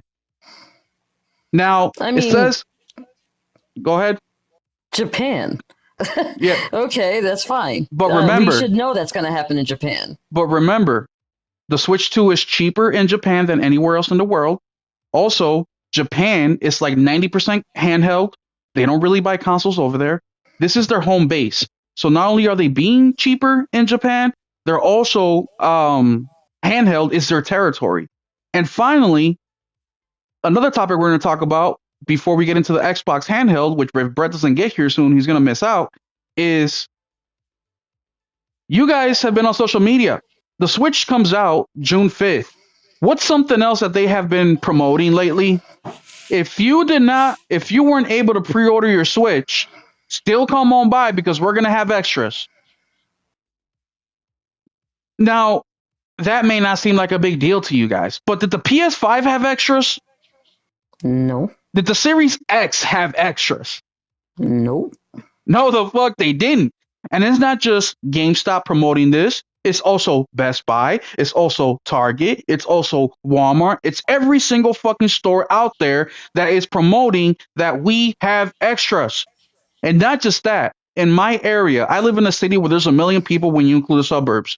I have 1, 2, 3, 4, 5. I have 6 GameStops within a 15-minute radius, right? So in any direction I go and I drive 5 to 15 minutes, I'm going to come across the GameStop. I stopped today to pick up Mario RPG. She told me they have 70 Nintendo Switch 2 that are pre-ordered with, I think she said 3 or 4 of them, they backed out. They're not going to put them back on pre-order. They're just going to have them as part of their extras. As far as the extras goes, they don't know how many they're going to get. Last week, I went to go pre-order Mind's Eye. They also got, I think he says 65 or 66 pre-orders, right? My buddy, who also is a store manager at GameStop, they're getting 80 pre-orders. Yeah, they get a lot of them. And he said that they're getting 70 to 100. And like fucking when the PS5 came out, they got like 7. You know what I'm saying? Like, exactly. And he said that not all pre-orders were sold out up until like a week and a half ago. So there was a lot of them. But I just think it's very fucking interesting that, one, pre-orders sold out, true, but people backed out. Now, sure, it's only a couple. Two, the Switch may not be doing as hot in Japan as people think, where it's their market, the handheld market is there. And three, they're showing up at Summer Game Fest, right? Let's read this article real quick. Nintendo, it says here once again, Nintendo may be struggling to meet the Switch 2 demand in Japan. Nintendo may be struggling to meet the demand for the Switch 2 in Japan, according to a new survey indicating that well over half of would-be buyers in the country have yet to secure a console. The Switch 2 launches on June 5th, leaving Nintendo little time to address potential shortfall. The Switch 2 pre-orders went live on April 9th, according to dozens of markets, including Japan, in the lead-up to the early April 2025 event detailing the console's features. However,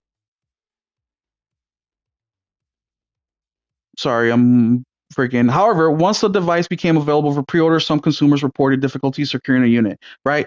Nothing crazy there. And mind you, the Switch is cheaper in Japan, so that's expected. But what's another fucking thing here is that Nintendo is bending over backwards for Japan, but yet Japan in total will end up buying about 1 million to 3 million Switches in total. So question to you guys. If the West, Europe, Australia, South America is Nintendo's biggest fucking markets, why are they bending over backwards so hard for Japan where Nintendo or where PlayStation isn't and Xbox of course isn't either? Now we can say that, oh, that's where they're from. Once again, PlayStation isn't. Americans? I don't know. Well, I mean I think that's part true. But Trey, we'll start with you. Now that we know this, do you think, one, the Switch 2 is gonna sell as well as Nintendo thinks here in the West? And do you think they'll reallocate some of these Switches on over to Japan? Or do you think that Nintendo's gonna do way better than anybody expects? And oh well, what Japan is going through, the whole world's gonna be going through as well. No, okay, so here's the first thing I want to touch on. Nintendo is always going to have fanboys, okay? They're always going to have that. But I don't think that I do think that they overestimated how people feel about their product. Because now that we have so many great things out here to play, I mean, obviously at the PlayStation, you still have the Xbox, even though it's like tanking. But you have the Steam lineup. You have the PC gamers are enjoying their limelight with Steam and everything. Why in the world did they think they could get away with the product that they're pushing right now? That's the thing that's beyond me. I've always known that Nintendo's always had bad advertisement. They've always have. But they've always been innovative. And that was one of the things that completely disappointed me. Innovative and cheap. Yeah, they always came out with the next best thing. That's what you looked for Nintendo. You know, like oh my gosh, they came out with motion sensor. Oh my gosh, they came out with 3D. Oh my God. You know, they always coming out with something fantastic that makes you want to run out and grab one. And this time, everyone sees exactly what it is. They put shit on a bow. You know? There you go. I agree. And we said this on the podcast numerous times. Nintendo's really going to miss out on those secondary and tertiary sales that they would have got with the Switch 1 just because it was so cheap. You know what I mean? Like so many of us bought multiple Switches just because it was cheap. And why not? Now people I don't think they'll still get that. Buy Switches, but not many people are going to. I don't want Switch to come out with another fucking just Switch that's as bad as the last one. There's a reason that thing was $300. I mean, Jesus Christ. Yeah. Yeah, but also the games weren't $80. And now they sad. That's There's sad only one itself. damn $80 game for Christ's sake. No, okay, Donkey Kong is $70. Still 70 is too fucking much. Like I just don't understand. Donkey Kong. Yeah, see, that's people like you are the fucking problem. That's why Nintendo feels so emboldened and feel like they can do whatever the fuck they want because people like you will fucking defend it to the ends of the earth. And we just found out this week. Give me my Donkey Kong. I really think it's going to actually be worse than what they think it is, and I think it is desperation, as Hero Downer Under said. I think it is desperation. They're showing up to go, hey guys, look what we got, but they're really not going to show you anything. and they're like, oh crap, we're not going to make the sales we thought we were going to make, so let's see if we can like drum up some support for it. But it's too little too late. You're already launching. You know what I mean? Yeah. So You should have been doing this a long time ago. what do you guys think of the people who got the Switch early and they're not able to even fucking use it because Nintendo's got it locked until release date? That's ass as well too. And you know what? To each his own. You want to buy it, you want to be the first to get it, you want to do this, whatever. Do whatever you want with your money. However, I think you're a sucker. Well, technically, you can't do what you want with your money until Nintendo says so. Yeah, right? pretty much. That's why I said you're a sucker. You're a sucker. You bought all this to be like, oh, I got it first, but then what? You're doing nothing with it. So can't do shit with you're it. A sucker. And then people are defending the shit, saying, "Well, Nintendo's got to protect from leaks. Leak what? The fucking UI."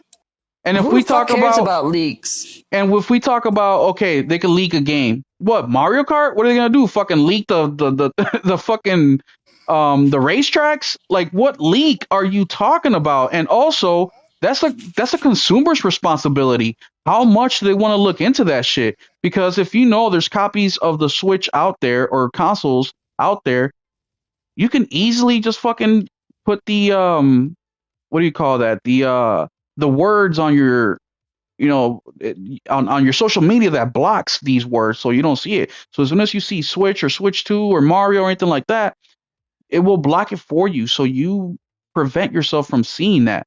You know what I mean? So that's completely fucking trash. This is the first console ever where you get it, but you can't play it till Nintendo fucking says, all right, now you can fucking play it.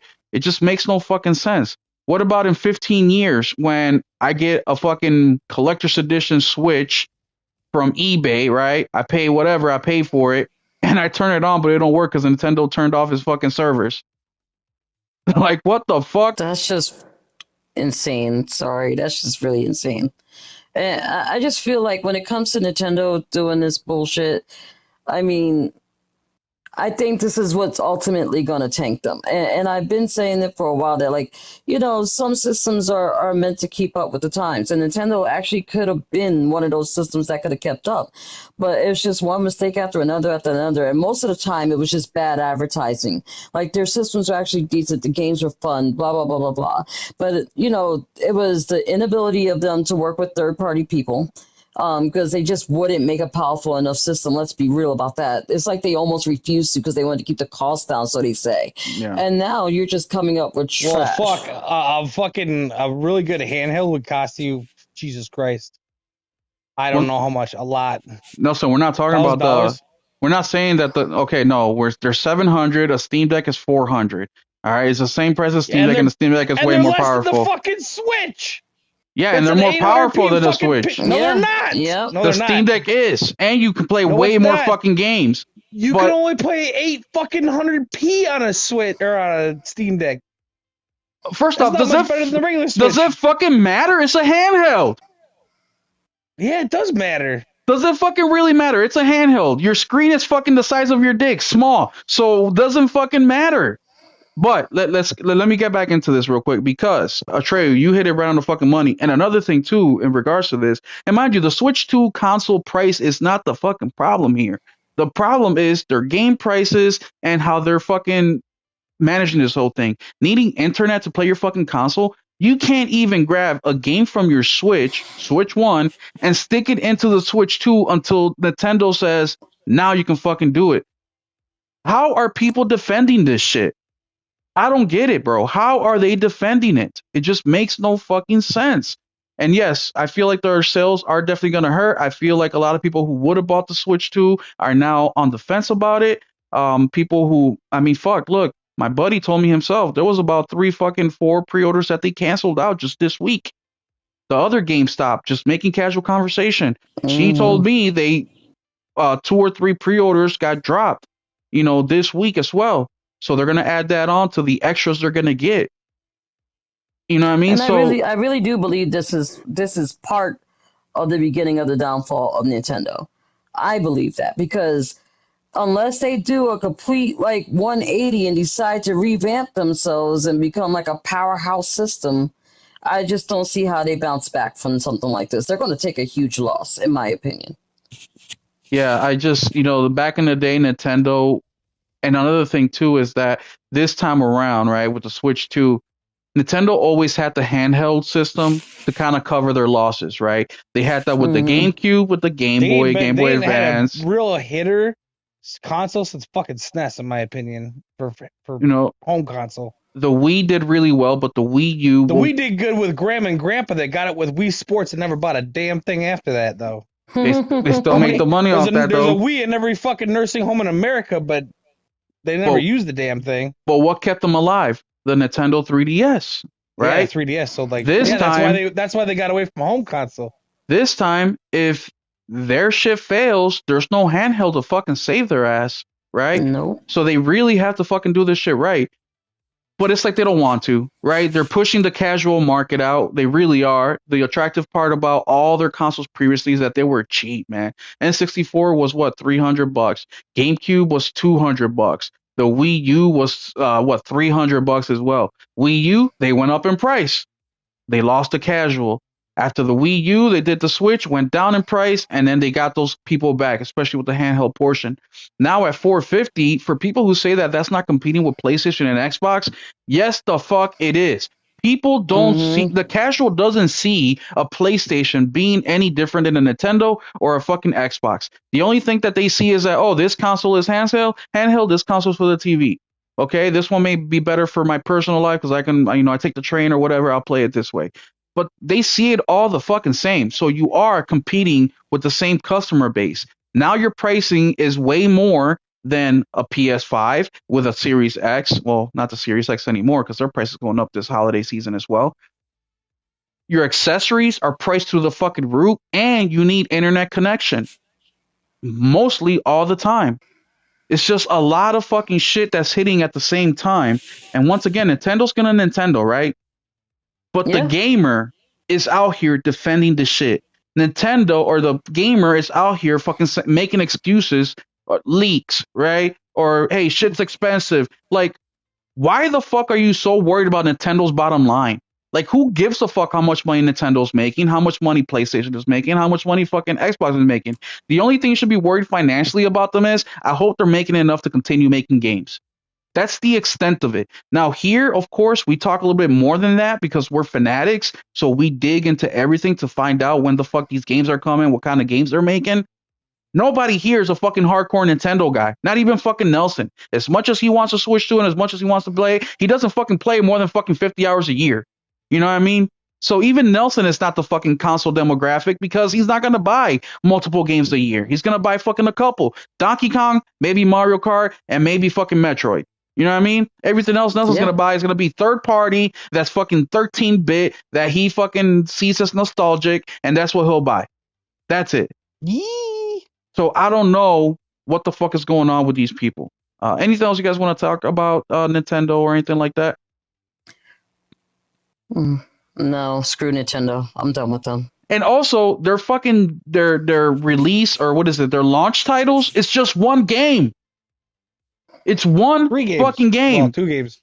What are the 2, Nelson? Donkey Kong. Donkey Kong isn't until fucking the following month. Okay, July, whatever. So no, 1 game or no 2 games. The fucking $10 tutorial that you got to pay for. Well, it just gets worse and worse. But hey, that's a launch title, so we'll count it. That's 2 games. A tutorial for $10 that they should have done for free, and fucking Mario Kart. What do we have here to chat? I'm sorry, I've been ignoring y'all. We'll start with Henry. Or no, we'll start with Lyoko, who says, fuck Nintendo for that. I agree. Henry says, that's the one thing I'm curious about is games don't move as much as they think will. They now start implementing sales. Yeah, no, I talked a couple weeks ago about Capcom's sale structure and how they do it. You know, you got your day one games. They do it at retail price for a couple months, and they drop it to like $50. They do that for a couple months, then they drop it down to $30. They do that, and then they continue on and on for the games to drop as low as $5 to $10. And now they're making a killing doing that because you have people in different price ranges that are now taking advantage of these sales, where a Nintendo gamer you buy a game either now for $80 or you buy it in 4 years for $80, or hey, That's Nintendo's why you been just doing buy it. it day one, because it don't matter. They get all the monies. They smart. Yeah, look at Nelson being fucking happy about that. That's disgusting. They smart. No, they smart. No, I that's why get I why don't they're wait. doing it, but it's still a stupid What am I gonna do? decision. Save $5 10 years from now? No, I'm Well, not I don't like it, I'm but not they buying smart. it. The problem with Nintendo is you completely turned off the gamers like myself who actually just packed up my Switch. I packed up my Switch and put it away. I canceled my Nintendo subscription, and that's it. Until they come up with something and actually survive this folly that they're doing right now, I guess I'm just not going to be playing Nintendo for a while. Yeah, I Except stopped. for, like, pirating, which I know is illegal, but whatever. Fuck them. I stopped paying for Nintendo online subscription like fucking, I don't know, 6 months ago. I'm done with them as well. I mean, I'm buying whatever's cheap out there. Like I got Mario RPG for $10, but that's where I'm sticking. I might even subscribe if I do get a Switch 2. I might even subscribe to GameFly and just rent Nintendo games from there. Because they need to be connected to the internet only. You know what nobody's talking about with the release of the Switch 2 too?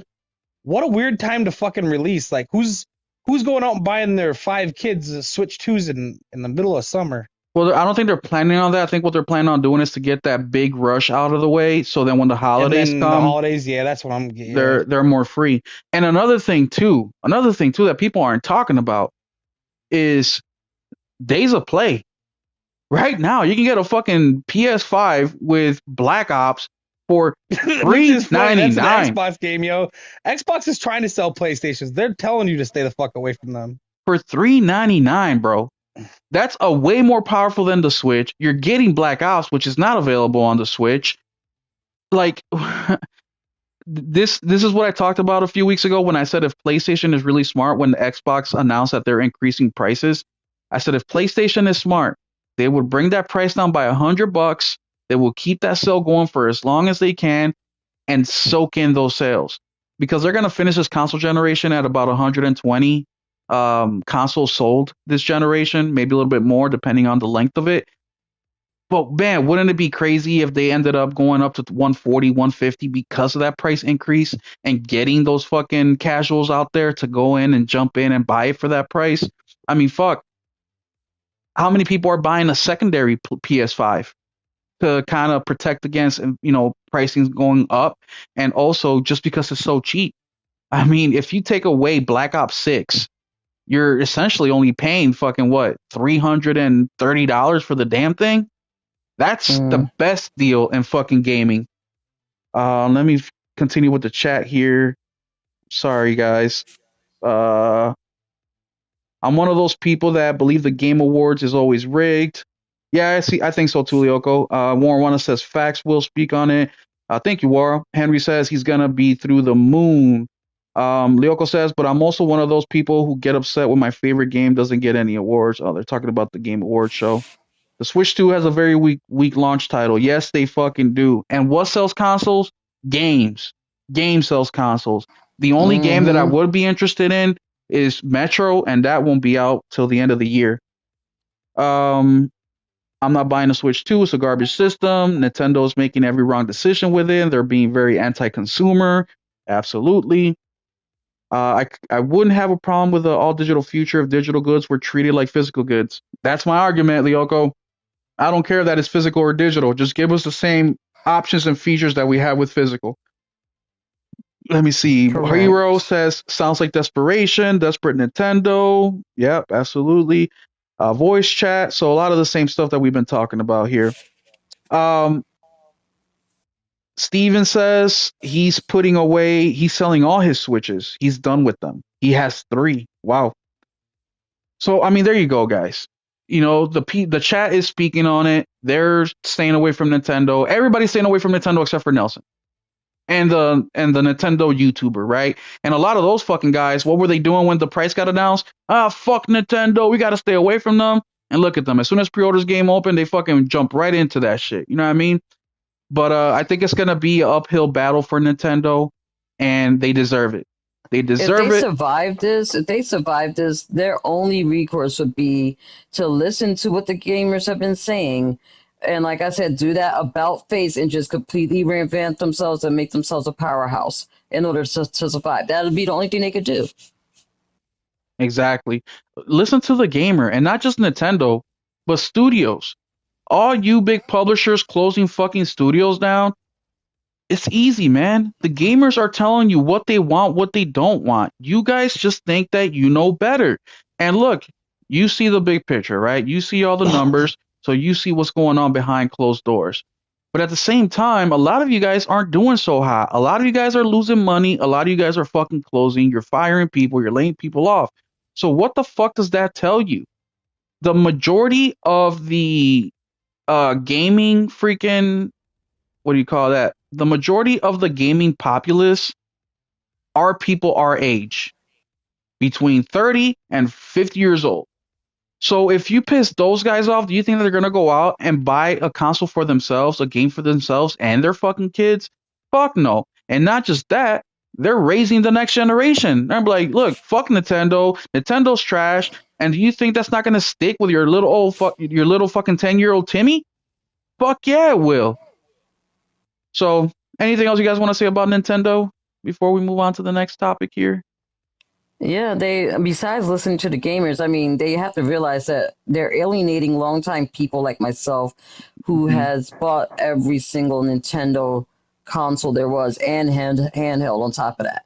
Like, this will be the first time I do not buy a Nintendo system. Wow. That's literally like, has to tell them something that dedicated people not buying your system, you're doing something wrong. Yeah, and remember, it needs to be enough of us, right? It needs to be enough of us because while we're saying all this shit and trying to do this, you have people on the other side who are like, fuck it, they can charge whatever they want. I'll buy it. I'll pay for it. I'm gonna be there day one. Of course Nintendo has to fucking, of course Nintendo has to fucking break your system. They have to protect themselves. Like, Yeah. we are saying shit that fucking 5 years ago would have been fucking blasphemy in the video game world. And now we're allowing it. And I just saw another guy, if you don't have stable internet connection, why the fuck are you even gaming? What? You know that 35% of the world population doesn't have internet, let alone stable or unstable internet. If you include unstable internet, that percentage goes up. Yes, for those of you guys that didn't know, 35% of the world population doesn't have internet. That is 2.5 billion people who don't have internet. Now, if we include the people like Henry Heck, shout out to Henry, who has unstable internet, that number jumps up to almost 4 billion. Let that sink in. That's more than half of the world population that doesn't have internet and doesn't have stable internet. So for all those people defending that shit, you're a fucking first world fucking bitch. You're the same type of person who complains about the West and complains about countries like America while you're taking a nice hot bath with your Bluetooth speaker hooked up to the fucking internet while you have DoorDash on the way bringing your $20 fucking McDonald's. That's you complaining about how hard life is. Shut the fuck up. I'm going to tell you what hard life is. Picture a city like Chicago, big like Chicago. And you know what? With more people in it than Chicago. That city is Baghdad. I was there for a fucking year. Now imagine walking across the street of one of the biggest streets in the fucking city. 4-lane highways, big as fuck. And all of a sudden you got to stop and you got to say, oh, I got to jump over this 1-foot ditch. Running across the middle of the street with millions of people. Why? Because it's open fucking sewage. And you have shit everywhere. You look to the right, that building has electricity. Behind it, the building doesn't. You look to the left, that building's flickering on and off. It sometimes has it, sometimes doesn't. That's the reality of people who fucking don't live in the West. Wake the fuck up. You're out here complaining about your iPhone ain't fucking hot pink. You wanted fucking the lighter pink, so now the world is fucking doomed. Shut the fuck up. Sorry about that, guys. I had to get that rant out real quick. That was totally fine. Totally fine. It's fucking annoying, bro. It's fucking annoying. And I'm sick and tired of this mentality of if it's not happening to me, then it's not happening to nobody. You know what I mean? Like, you're a fucking bitch. Like, I hope PlayStation, Xbox, Nintendo, whoever the fuck says, you know what? I don't like that you shared this picture with your friend. We're gonna fucking block your account and you lose out on your $5,000 fucking library. I hope that shit happens to you. You think it's a fucking game, bro? Look at the way the world is going. Games are getting censored. Shit, PlayStation won't even publish a game that shows ass cheeks in it. I'm surprised Stellar Blade even came out. I'm surprised they published that too. Like, I'm super 'Cause they're surprised. little bitches. So then you want to be out here defending, I don't care who you are, whether you're defending the fucking government, you're defending these big companies, like these people do not give a fuck about you. You know, one of the things I tell my subscribers in my channel is I don't see you guys as a 900 and I don't know how many I got now, 932 subscribers. I don't see you as that. I see each and every one as a fucking individual. And all you guys together make up this 900 subscriber amount that I have. But it's one person. Each person took their time to hit that subscribe. Each person here, I don't care if it's fucking, oh, what's up, Dante? Dante with the super chat, with a $20 super chat says, so wait, but we will complain about not being able to use my Switch 2 before release date. It's not that you can't use it. Well, it is exactly. You can't use it before your release date. He got you there. No, you can't. You didn't get anything. We are going to complain about that. We are going to complain about that because we're paying for a fucking item. We're paying. Now, if Nintendo's giving it to me for free, okay, yeah, sure. You want me to play this shit June fucking 5th? I'll wait. But if I fucking pay for a $450 item, it's my fucking item. If I want to take this thing and fucking shove it up my ass and make an OnlyFans, then that's my prerogative. It's mine. I don't think there's. Why in the world do they have access to shut off your access to your system that you purchased? That is just insane. I don't think many of these people that have them this early purchased them, to be honest with you. Not only can they block access to your console, but they also, in their EULA, their end user agreement, they also made it where you cannot get together with a group of people and fucking sue them. That's just insane. So not only are they blocking it, they're saying, yeah, once you figure out the fucked up shit we're going to do to you, you can't sue us. And by agreeing here, you no longer have the right to sue us. Now, I just don't understand how anyone can even support them after that. And those are called class action lawsuits. So there can't be a class action lawsuit against Nintendo. Now, you as an individual can sue Nintendo, but what do you think your chances are of you, Atreyu, the one individual, you know what I mean? Or me, Will, or you know, Will the pussy who's out here fucking complaining about first world problems is going to be like, you know what, I'm going to sue Nintendo because they blocked my console. Yeah, Nintendo's going to fucking, you know, pay a lawyer fucking 5Gs to make the problem go away. You know what I mean? Facts. I'm the one who's going to hurt. 5Gs to me is a lot of fucking money. 5Gs to Nintendo is, oh, that's just the games Nelson's going to buy in this first year because Nelson's a fucking Nintendo boy. You know what I mean? That's nothing to them. That's nothing. That's zero to them. But a class action lawsuit, you cannot do that. So Nintendo, and that's what makes it so fucking egregious, is that Nintendo's extremely aware of what they're doing. And they are protecting themselves because they know what the reaction is going to be once people catch on. If they didn't, they wouldn't put this in a EULA. Like, who the fuck puts in a EULA that you cannot do a class action lawsuit? Like, what? Because they know they're probably going to be cutting off a lot of people's access. And it's going to anger a lot of people. And then they're going to be like, oh, shit, we can't have them suing us over this. So. Yeah, absolutely. Absolutely. What else do we have here?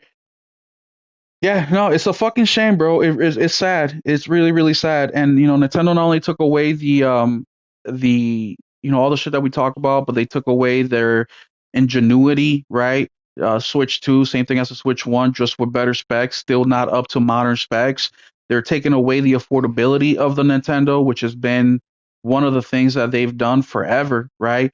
And last week I talked about how Nintendo saved gaming once.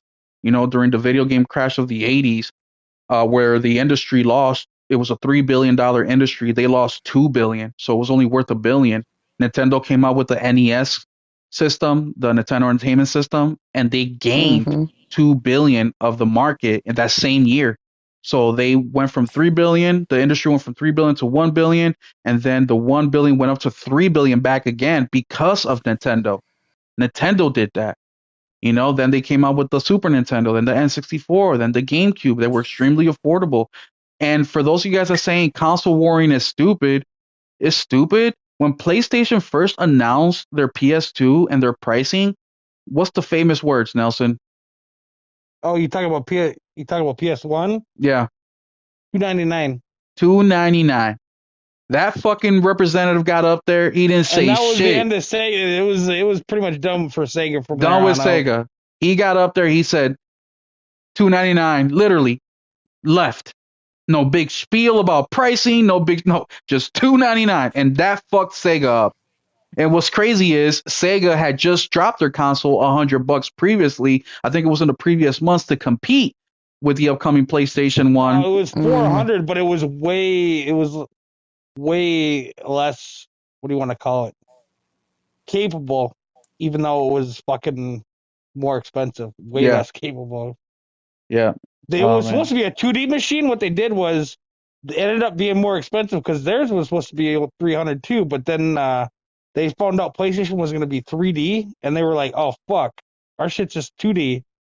Mm-hmm. And so they fucking spliced some shit together to make it 3D, and that made it that much more expensive. And yeah, because they didn't have time to just like start over. You know what I'm saying? Yeah, no, they were So screwed. they ran two dual GPUs or whatever, and yeah, that was that. Yeah, and chat right now, I can't see the chat. I'm sorry, my chat. That's why you got a $400 half-ass fucking machine. Yeah, so Nintendo really, really came in clutch during that time, man. Really came in clutch. And then also, and I mentioned last week as well, that Nintendo, for the N64, Nintendo didn't really have a ton of games. But the first party games they did come out, they were hailed as some of the best games in history up till today. It's the same thing.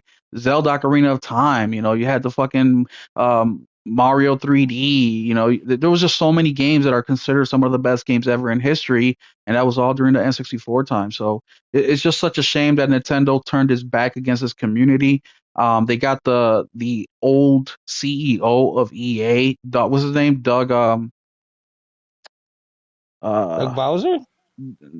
Yes, Doug Bowser is the now CEO of Nintendo America, and he's bringing a lot of those fucking,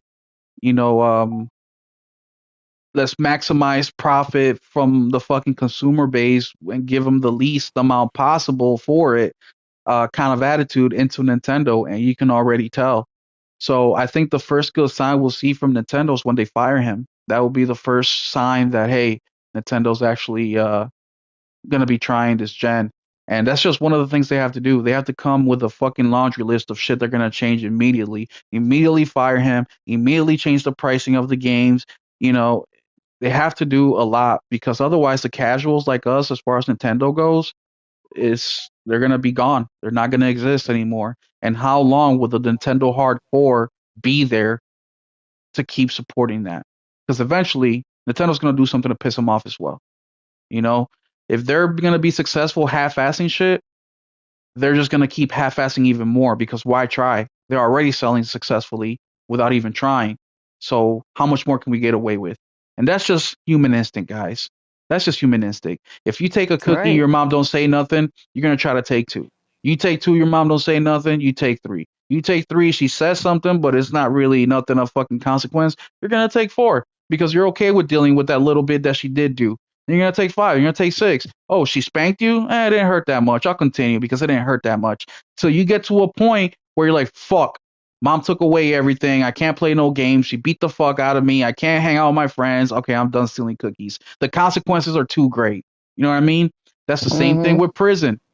Fucking petty theft, they don't give you no jail time. They give you a fine. Usually the money's enough to fucking fix those people. But now you have bank robbers, those people get decades in prison because they know to deter that shit, the punishment has to be severe. Same thing with Nintendo, man. They don't give a fuck. They're making money hand over fist. They got theme parks, they got movies, they got the whole nine yard that the fan base is going out here in droves to support. Why should they change? Well, you know, once their system goes down, everything else will go down after it too. It'll be domino effect. So, like I Mm-hmm. said, if they don't fix their shit now, they're gonna be screwed. Exactly. Exactly. All right. Well, now we're gonna get to the last and final topic, which is the Xbox handheld. Now, Brett, I gave you 2 hours to show up. You didn't show up. So if you're listening, I'm sorry. But the Xbox handheld, man, Xbox finally came out and said that we are putting the console on hold or the handheld on hold. Now, to no surprise to any fucking body, right? That Except shit wasn't gonna do nothing. except the Xbox people. For some reason, they're surprised about that. And before I continue with this conversation and share the topic with the panel, I want to play you guys a short little snippet of a video that I posted 6 months ago. 6 months ago, guys. This wasn't like 2 weeks ago or even a month ago. This was 6 months ago. And it is called The Journalist. The Journalist Materialized the Xbox Handheld. Now, I'm just going to play you a little snippet real quick, maybe like 10 seconds, just so you can hear. At the same time, it just gives you a little bit more of that reassurance that, hey, when it comes down to a couple decisions, and the decisions about making money and the art, or just making money and not the art, when you have a gamer, you're hoping that they make the decision with the money and the art, right? Let's keep going. So that's just a little clip. And what I was talking about there is Xbox and how Xbox has never fucking been a hardware developer. They never really have been. Their money is in software, right? The Xbox console is a failure, a fucking failure. It sold less than half of the previous console generation. That was also a fucking failure. So why the fuck would Xbox invest all this money and research and development to create a handheld where there's the market right now is over flooded with fucking handhelds. We have more handhelds in today's world than any other time in the history of gaming. And not just handhelds, but powerful ones at that. Very capable ones at that. So I'm going to let Atreyu speak on the handheld part and kind of give her opinion on it. Then I'll go over to Nelson and then I'll give my 2 cents about this. Okay, so I'm going to start off by saying I'm disappointed because even though I don't think I would have gotten an Xbox handheld unless they partnered with Steam to like basically play all games, I But was a then you little just bit, use the Steam. That's the whole point of like, why the fuck would yeah. they even make one? Because who's gonna use your shitty OS? That's a piece of garbage. No one's buying shit on your store. So why would you even put your name on it? Because no one's gonna use your shit. Well, depending on how you made the system, if you made it more powerful than say the Steam Deck, right? And it really could compete with other systems out there and it was a handheld at the same time, I was actually considering that might be something good because I know quite a few people who have Steam. I have a Steam myself, I just don't play on it because I don't have like a gaming PC or anything, but I was like, this might change my mind. And now I'm like, really? Did you guys really just fake this whole thing and got hyped for no fucking reason Yep, just to disappoint everybody? they Because did. at that point, now you just turn me off altogether, and I don't give a fuck what you're doing. You know? That's exactly what they did. And Nelson, what about you? Okay, Nelson's playing his video game. So in the video, On mute. Oh. go ahead, We Nelson. know how shitty their OS is. I don't expect. I don't know what they expected to accomplish from this. No one's gonna buy shit from Microsoft if there's a fucking anything else available. So The Steam operating system's better. The store is better. I mean, they're terrible at fucking PC gaming, console gaming, cloud gaming. Like, in why would you ever? well, let me give them a quick little background. So in the video that I put the link up here in the chat, which I'm now going to link instead of the Discord, because I really think you guys should check this fucking video out. This is one of the best videos I ever made, and it's one of the viewers that people watch the least. Um, and the title of the video is the Xbox fanboy or the journalist materialized the Xbox handheld. Let me tell you how this all started. The reason this all started is because of an article written by Jess. What's his name? Jess Corden. Corden. Yeah.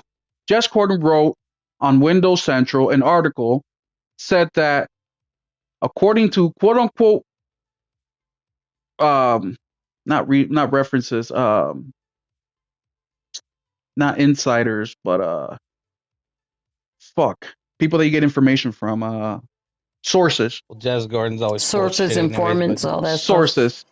quote unquote sources. Xbox is working on a handheld, right? Coming from Jess Corden. And he says in the same article basically that these people don't have any direct connection to Xbox, but it's what they heard. So now you're hearing he heard, she heard, they heard. Then people start running with that information. Last year during Summer Game Fest, the IGN dude, Ryan McCaffrey, was interviewing Phil Spencer. And first off, he starts the interview by sucking his knob, right? And Phil's loving it. Then he is going into the interview with the assumption that there is an Xbox handheld. And Phil, the very first question, I point that out in the video, when Ryan McCaffrey asked a question about the handheld and basically saying, we heard this rumor, but we're sure that there's more to it, right? Phil's like, yeah. So we're a big fan of gaming. And then Phil goes into his spiel. But right away, Phil's body language, and I say in the video, I'm not an expert in body language whatsoever, but I have been in sales for fucking 20 years. And I know when you're having a conversation with somebody, hey, are you interested in this car? I know the way that they react when they are and when they're not, no matter the words that are coming out of their fucking mouths. That's why I was number one in sales at my company for many years. Right away, you can tell Phil is just kind of apprehensive a little bit. And then he says, yeah. Now let me ask you guys a question. When you're having a conversation with somebody that you disagree with, what kind of things do you say? Like, oh, that's crazy. Oh, yeah, I heard of that. You start saying shit like that. One, because you don't want to be combative. You just want the flow of the conversation to keep continuing, and you want to just skip this portion of it. So you just kind of say shit to move along. You nod along. And that's exactly what Phil was doing. But Ryan kept going with it. And another thing that Phil says, Ryan asked him a question.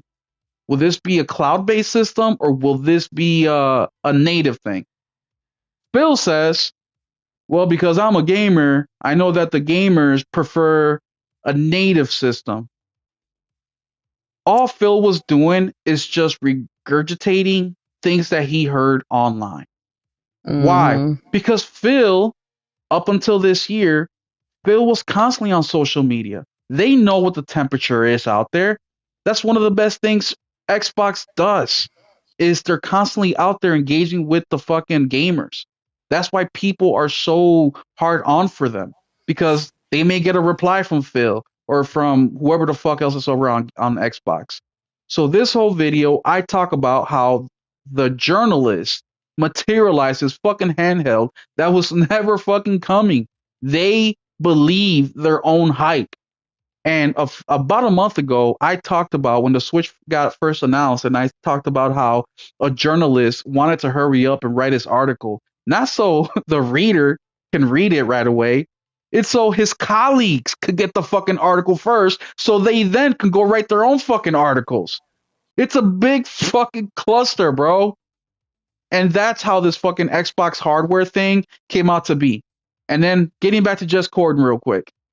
About 2-3 months later, Jess Corden writes another article on Windows Central, and he says, according to my sources, the Xbox handheld is about 2 to 3 years off. And people were getting pissed. There you are. We're just talking about the Xbox handheld. Okay. People were actually getting fucking pissed because it wasn't sooner. So right away from the get-go, people believed the hype. It was never really meant to be there. And look what happened next. Brett, what's up, man? How you doing? I just got out of work. How you doing? I'm good, bro. Go ahead and speak your piece on the Xbox handheld. I don't give a fuck about it. I could care less what the fuck they're doing. I'm just here. I'm on the fucking phone, asshole. Sorry about that, guys. What are you watching? Doing pussy, bro. Female. Doing better pussy than you, bro. Oh well. I'm just here to play video games, bro. I don't give a fuck about any of that other shit. I could care less. Cancel it. Don't bring it out. I don't give a fuck, dude. This whole console warring shit is getting old at this point. You So know what did I'm you saying? believe the hype? Did you believe that there actually was a hardware Xbox hard handheld coming out? I did. Yeah, I'm not gonna lie, I did. But that's because I believe these dumbasses that don't really know anything. Yeah, and You we know what I'm see saying? that. That's just like what it comes down to. Me personally, I just want games. Just keep bringing me games, and I'm happy as shit. The handheld shit, chalk it up. I don't give a fuck, dude. I really don't. I mean, how Question: good is it really gonna be? why would you believe? So this is just me curiosity, right? Scoreless in the first quarter. Why would you believe that there is an Xbox hardware when they don't even have games at the time? The reason why I think so is just because like the direction that Xbox is moving in is a handheld makes more sense than like a next gen console at the end of the day, bud. Like no It offense, but it does. does. It does. A handheld just makes a lot more sense than a next gen console. So they said, oh, Xbox handheld's coming out. I'm like, oh well, finally they have a vision of where they're taking the brand, and then it's like, no, the handheld is scrapped, and it's like, okay, maybe they really still to this day don't know what the fuck they're doing. You know, it's the wildest shit I've ever seen. If I'm being honest, the wildest shit I've ever seen. So you're in the belief or in the camp that Xbox should just get rid of their next generation console and just do a straight up handheld.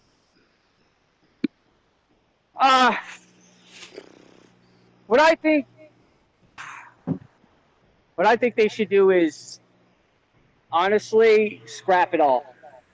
Because I mean, you supposedly have the world's strongest console, obviously, before the PS5 Pro comes out, and you don't even utilize that. Why are you going to bring out a next gen console, but at the same time say you're still going to continue development for the Series S and the Series X? That next gen console, in my opinion, doesn't even make any sense because you're not even taking advantage of the most powerful hardware that you have right now. So at the end of the day, like, just keep bringing out games, dude. Like, I don't give a fuck about any of that.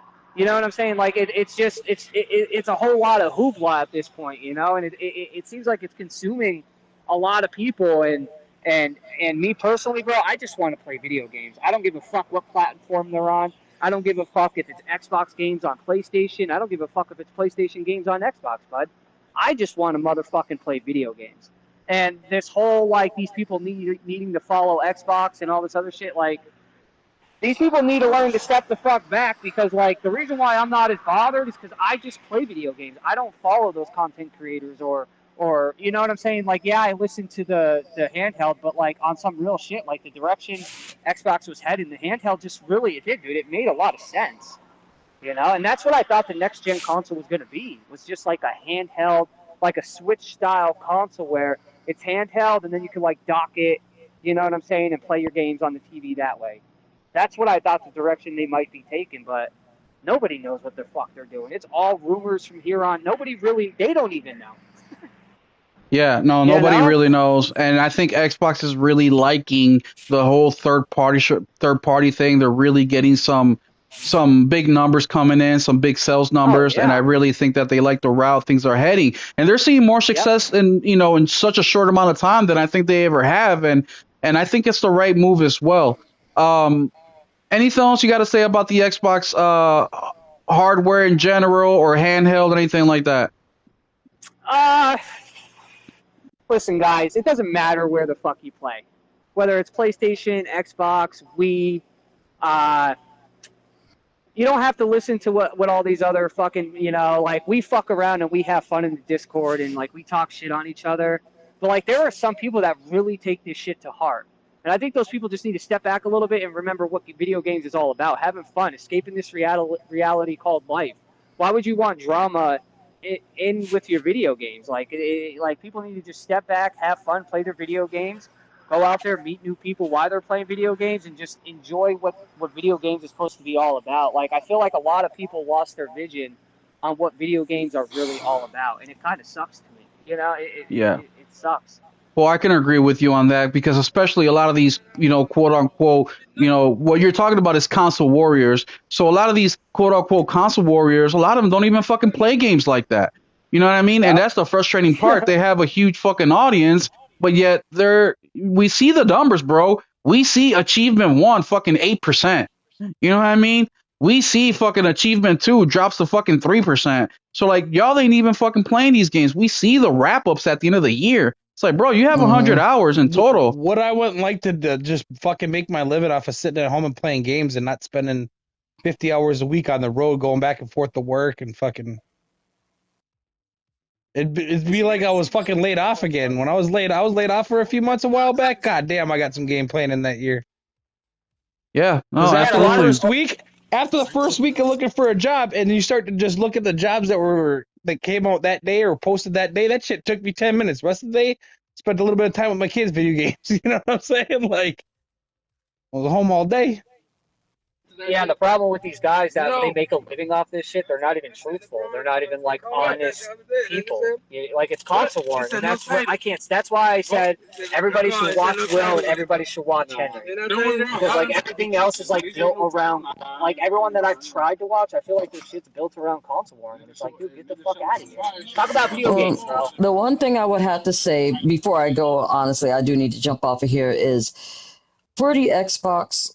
I really think they need to reconsider thinking about working with Steam and other people, like partnering and creating something that's kind of like the Switch where you can dock and you can have a handheld. But no one's going to buy it.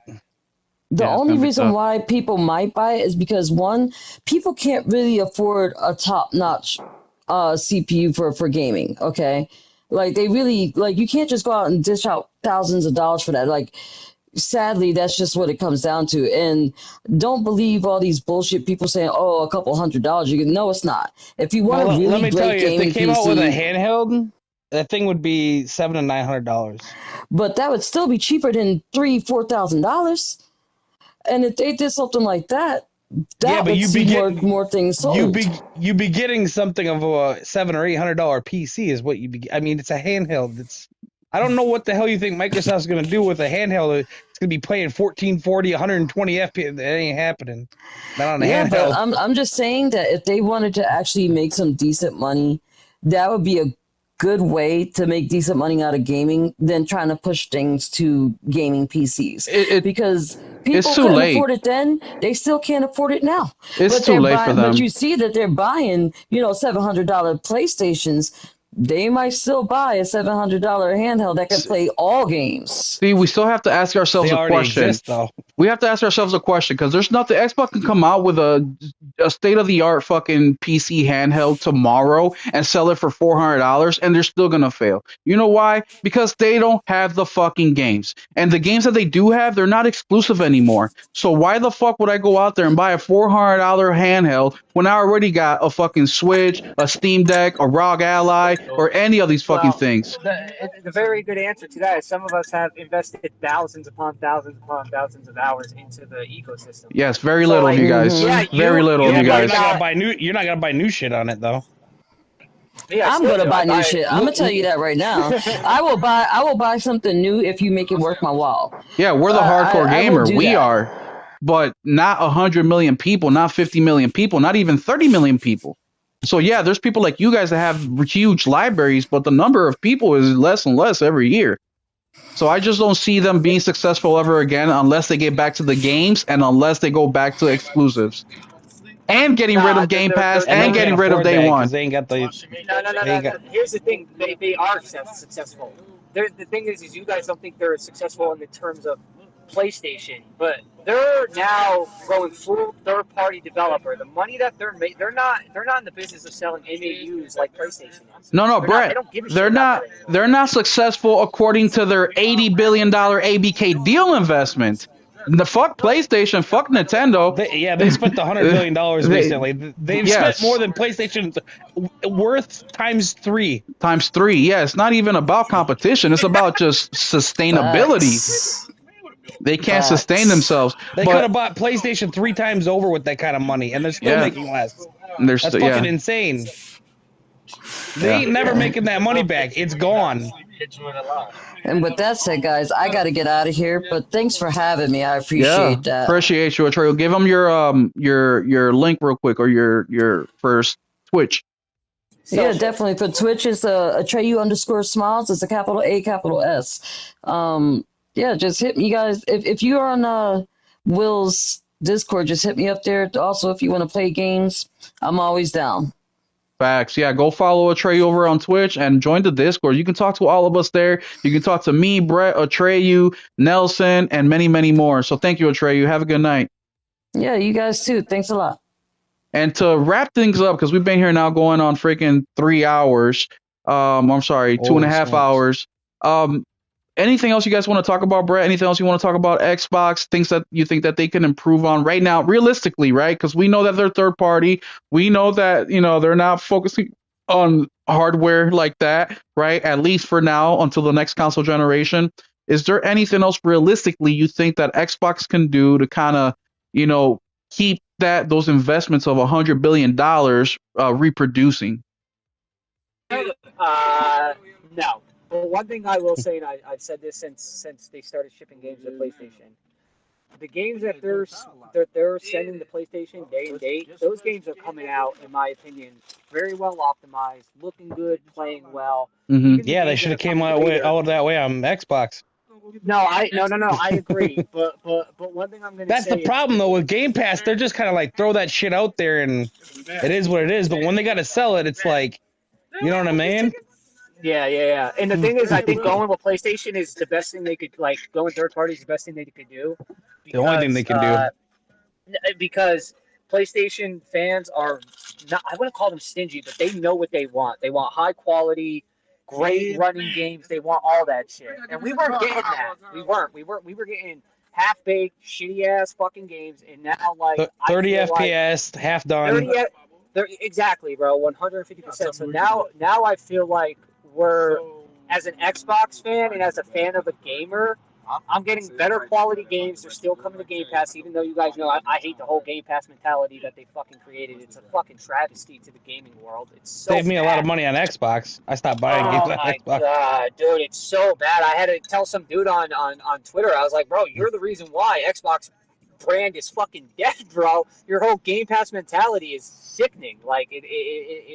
I don't know why they went that route. I mean, they could have done Game Pass and eliminated day ones, and that would have even been a better fucking thing. You're looking for nice indie games. You're looking to try out some nice third-party games here. Smaller games are games that are 2-3 years old, and it's $11 a month instead of $20. Dude, and the other thing is, why is Game Pass PC cheaper than Xbox? Oh, by 70% too.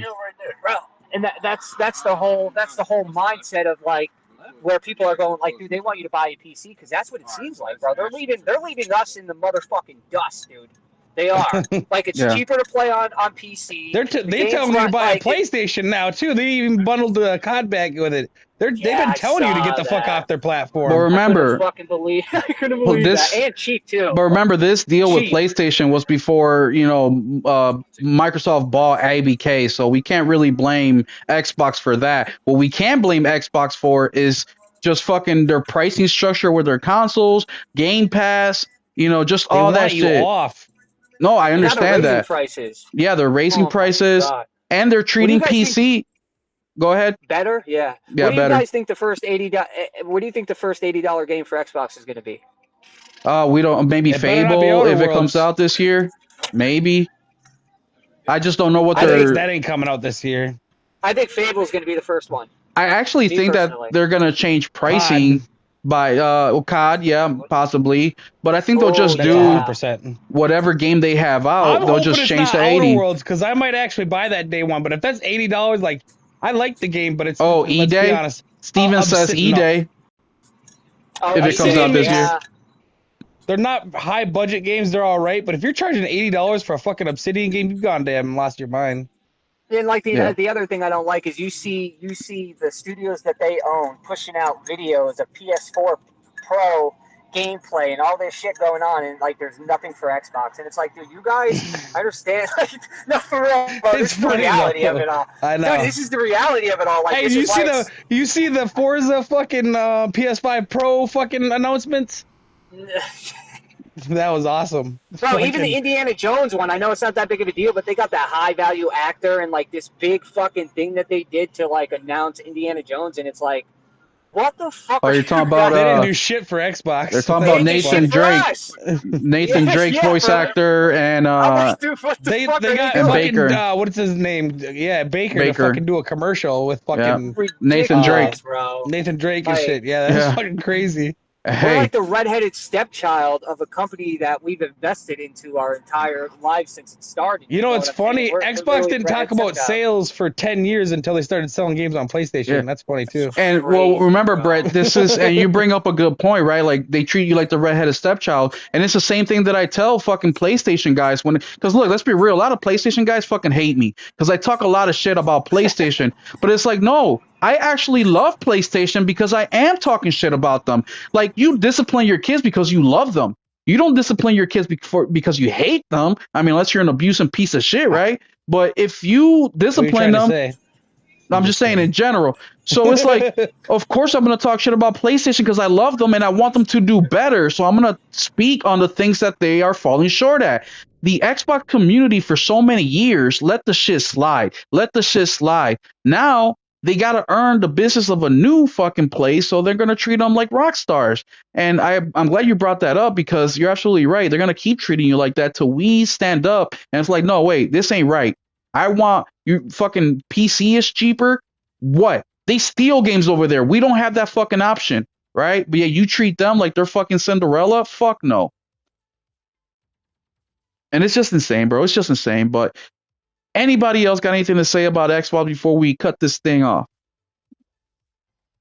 Or gaming in general? We'll talk about tomorrow or next week because we'll have a lot of those shows. We'll have the Xbox show, the Summer Games Fest show. We talked about a lot of shit today. We're here for 2.5 hours. I know, but next week will be all games because we'll have all those shows to talk about. That's fucking crazy. Steven, I'm really looking forward to E-Day, and I'm really looking forward to Gears 1 on PlayStation. I can't fucking wait for those, baby. Yeah, that's gonna. I'm surprised. So there's two games that I'm surprised we haven't heard about on PlayStation yet. Yeah, Starfield, which is like kind of mind blowing to me a little bit. I think you'll see that in June or this week. Halo, like the fact that we haven't heard anything about Halo either is a little mind blowing to me. Oh wait, hey, speaking of Halo, that's in the works. I mean, Christ, they've already been dropping games on top of games of their own games. Like part of tonight's podcast, I was actually going to talk about how they're working on a sequel, and I just didn't bring the topic up because we ran out of time.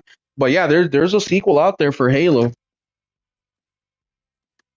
Halo Infinite to be exact. So not just any Halo. Well, that's the rumors, right? We don't know. We're just some random dudes who play video games, right? We're not fucking insiders. We're not fucking, we're not touching Phil Spencer's pee-pee to get info.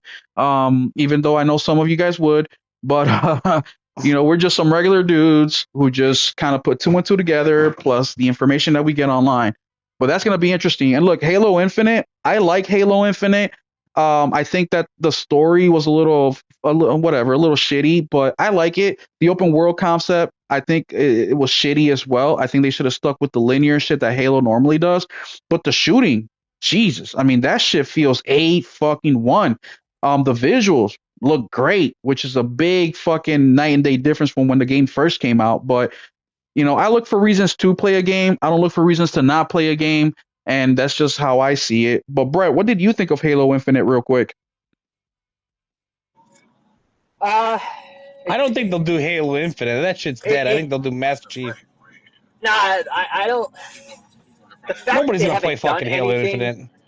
The fact that they haven't done anything with the fucking game since it released is like a little weird to me, dude. Like nothing besides like PvP. There's no new story, and the thing is, it honestly it didn't hook me like that the shit other died ones. Without a hiccup.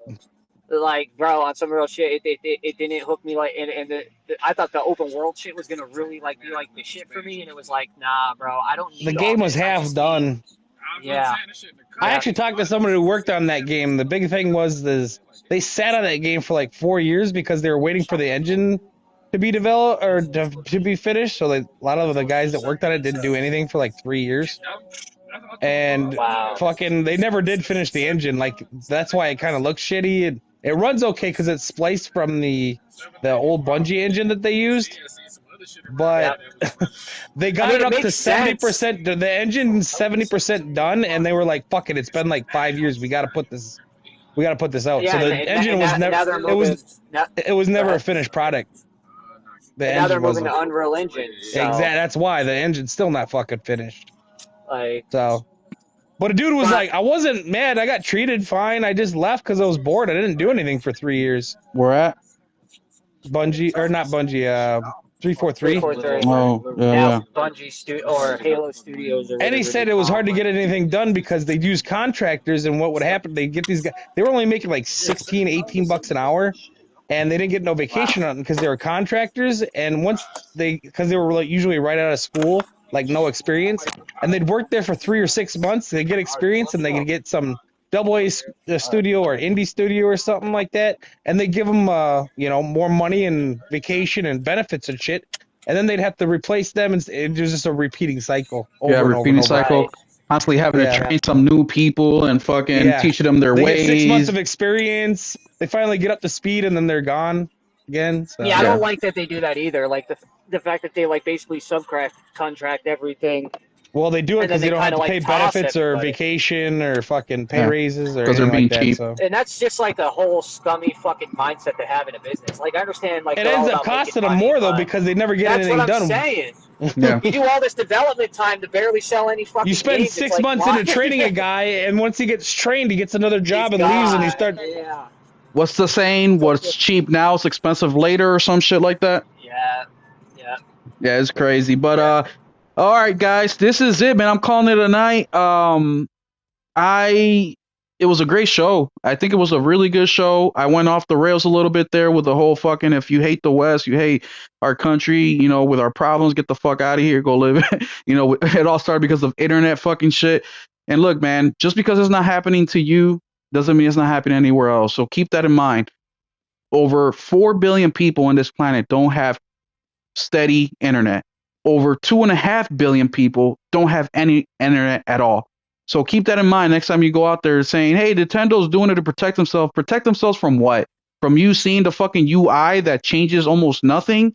From you seeing a fucking Mario Kart track?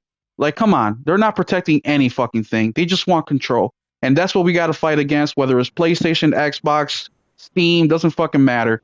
We pay hard-earned money. Look at Brett right now. Brett's leaving work right fucking now. That's why it's so noisy in the background. And thank you for Brett for being here. But Brett's leaving work. He's worked his ass off today to make money to hopefully spend a little bit of it playing fucking video games, right? So let's protect our pockets. Let's protect ourselves as a consumer, whether you play on Xbox, PlayStation, or wherever. And let's keep these companies up to a higher standard. There should always be a standard that they have to be at consistently, no matter what console it is, no matter what the game is. But let me get some. We didn't touch on Mind's Eye either. No, Mind's Eye. I made a whole video on that. Go to my channel. It's actually a really good video. Once again, another video that I feel like I did really good, but nobody really watched. So go check that video out. I feel like I'm really interested in, but it feels like it's 18 months premature. I pre-ordered it. So I'm hearing it's watch my video. If I was to theorize, right, they said they could get a game done with $65 million in 3.5 years, and really they need $100 million in 5 years. That's what I personally think is going on right now. Hey, go watch my video, guys. I really break it down. Go ahead, Brett. Did you guys know that Mind's Eye was actually supposed to be inside of another game? Well, no. It's not that it was supposed to be inside of another game. It's supposed to be a crate in the game or whatever. Yeah. I watched a massive video on it yesterday. I was like, bro, I didn't know any of this shit. Brett, watch my video. It's a really good video. But on Tuesday, June 10th, I already pre-ordered my game. I want to be the guinea pig here. One, because the game interests me. I love shooters and anything that reminds me of like PS3 era shooters. That's the thing. It looks like a lot of potential. I feel like it's unfinished. Like. You know what I mean? A new studio, whoever published it said, we'll give you X amount of money and time, and they need more money and they need more time, and they ain't going to get it. That's what I feel like. Yeah. But we will see because, like I said, on June 10th on my channel, I'm gonna stream it live that day. We're gonna do an unboxing. We're gonna do a Will It Play with no internet. And by unboxing, I fucking mean taking the plastic out in the fucking game. All right, it's not gonna come in anything special. But I'm like, you know what? $60. I went and put 40 on it a couple days ago. I have $40 cash left that I'm gonna fucking finish paying that off. So another 20, and then I'm gonna do a fucking gameplay live that day, and we're gonna break that fucking game down and see how fucked up it is or how good it is, right? And we'll check it out that day. But thank you, Brett, for being here. Brett, let the people know just anything you want them to know. If you guys want to talk video games, play video games, you can find me in Will's Discord. Outside of that, I'm just usually playing video games. That's it. So, I mean, yeah, that's it. Absolutely. Our Discord, I put the link in, so scroll up to get that link. Also, Brett, I told the guys earlier, I'm going to try to stream the Summer Game Fest on the Discord next week, the 6th of June. So What is that? A Monday, Tuesday, Wednesday, And Thursday, watch your Friday? finances. Friday, Make sure your yeah. kids aren't buying shit on your accounts. oh, that's only that happens to you. No, this my son Friday. did that recently. Yeah, but Okay, your this son Friday, I'm is your son is like 2 or 3, bro. He did that shit by accident. Yeah, true. Nelson's kids did it on purpose. They're like, oh fuck this One guy. kid, the thief, So What did he buy? Robux. $180 worth of Robux. No, he didn't. Oh, Did my. you see the shit in there? Yeah. Oh, he can't get on it on the PlayStation. So you know what he did? He was going on my phone when I was sleeping and shit like that. And order. Oh He doesn't my even know how to God. claim the shit. He doesn't even know how to claim the shit. So what he'd do is he'd go on there and he'd buy the shit and not understand that it doesn't go to his account. Oh, So he just kept buying shit. Because he can't get into it on a PlayStation. I have it password protected, but I never use the Google.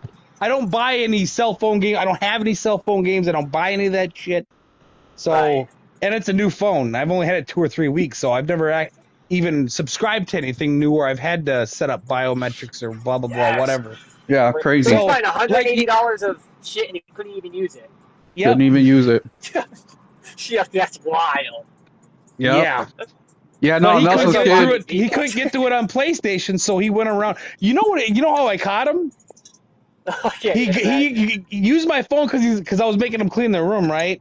And he's like, Dad, I got to use your phone so I can use the flashlight to see under my bed, to clean under my bed. Okay. So I give him my phone, and he comes back like 5 minutes later, and I get an email about $50 spent on Roblox. Oh my God. And usually he clears that shit out before I've seen it because he's a smart little fuck like that. He's a future bank robber, dude. It's not good. He's been like that his whole life. But I got the email, and then I started looking through it, and I'm like, this little cocksucking motherfucker. That's when you started seeing all the other emails, right? Yeah. Yo, Will, I'm going to jump in Friday with you if you don't mind. No, it's a stream. Everybody's invited. Anybody that's on the Discord is How are you gonna invited. stream it? Are you going on a computer or what? No, on the Discord, bro. There's you can stream from YouTube on the Discord. Oh. It's got its I own didn't know that. fucking network feature. So you can just hit the. Yeah, I'll send you a video on it later. It's simple, but Okay. Yeah, I'm gonna. Yeah, because last time we got for fucked that. up I on that, have but I'll off, so. actually be home on Friday, so. yeah, I don't know. I won't be able to stream There it we like go. Yeah, like it's on gonna be YouTube. sweet. But I'll What definitely time stream does it it on start? Discord. Like 2, 3? 3 for you, 4:30 Oh, 4:30? Oh, okay. for you because you're Eastern Oh, yeah. time. But if you're Yep, Central yep. time, 3:30. If you're Pacific, it's 1:30. But yeah, Okay. guys. So there you go. Thank you so much for being here. I really appreciate you, Steven, Dizzy, Wara, Henry, RPG, Lyoko, fucking who else we got here, man? Don't we had a forget lot of to pick guys. up Red That many Faction people for tuned nothing. in?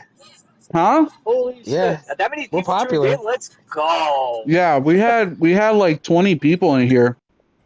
Oh my God, that's fire, bro. Dizzy. Congratulations on that. Man, there's a whole bunch of guys. If I didn't get your name, oh, and thank you, Dante, for the $20 super chat, bro. Oh. That's amazing.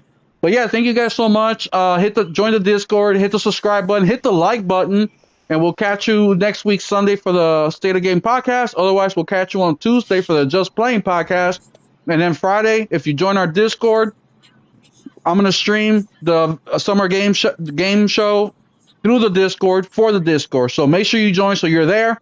This whole week, I have videos dropping on YouTube, and every single one has got our Discord link on there. So if you're unsure where to find me on Discord, click on one of those fucking videos, hit the description, and there's the link. Thank you guys so much. Keep it gaming.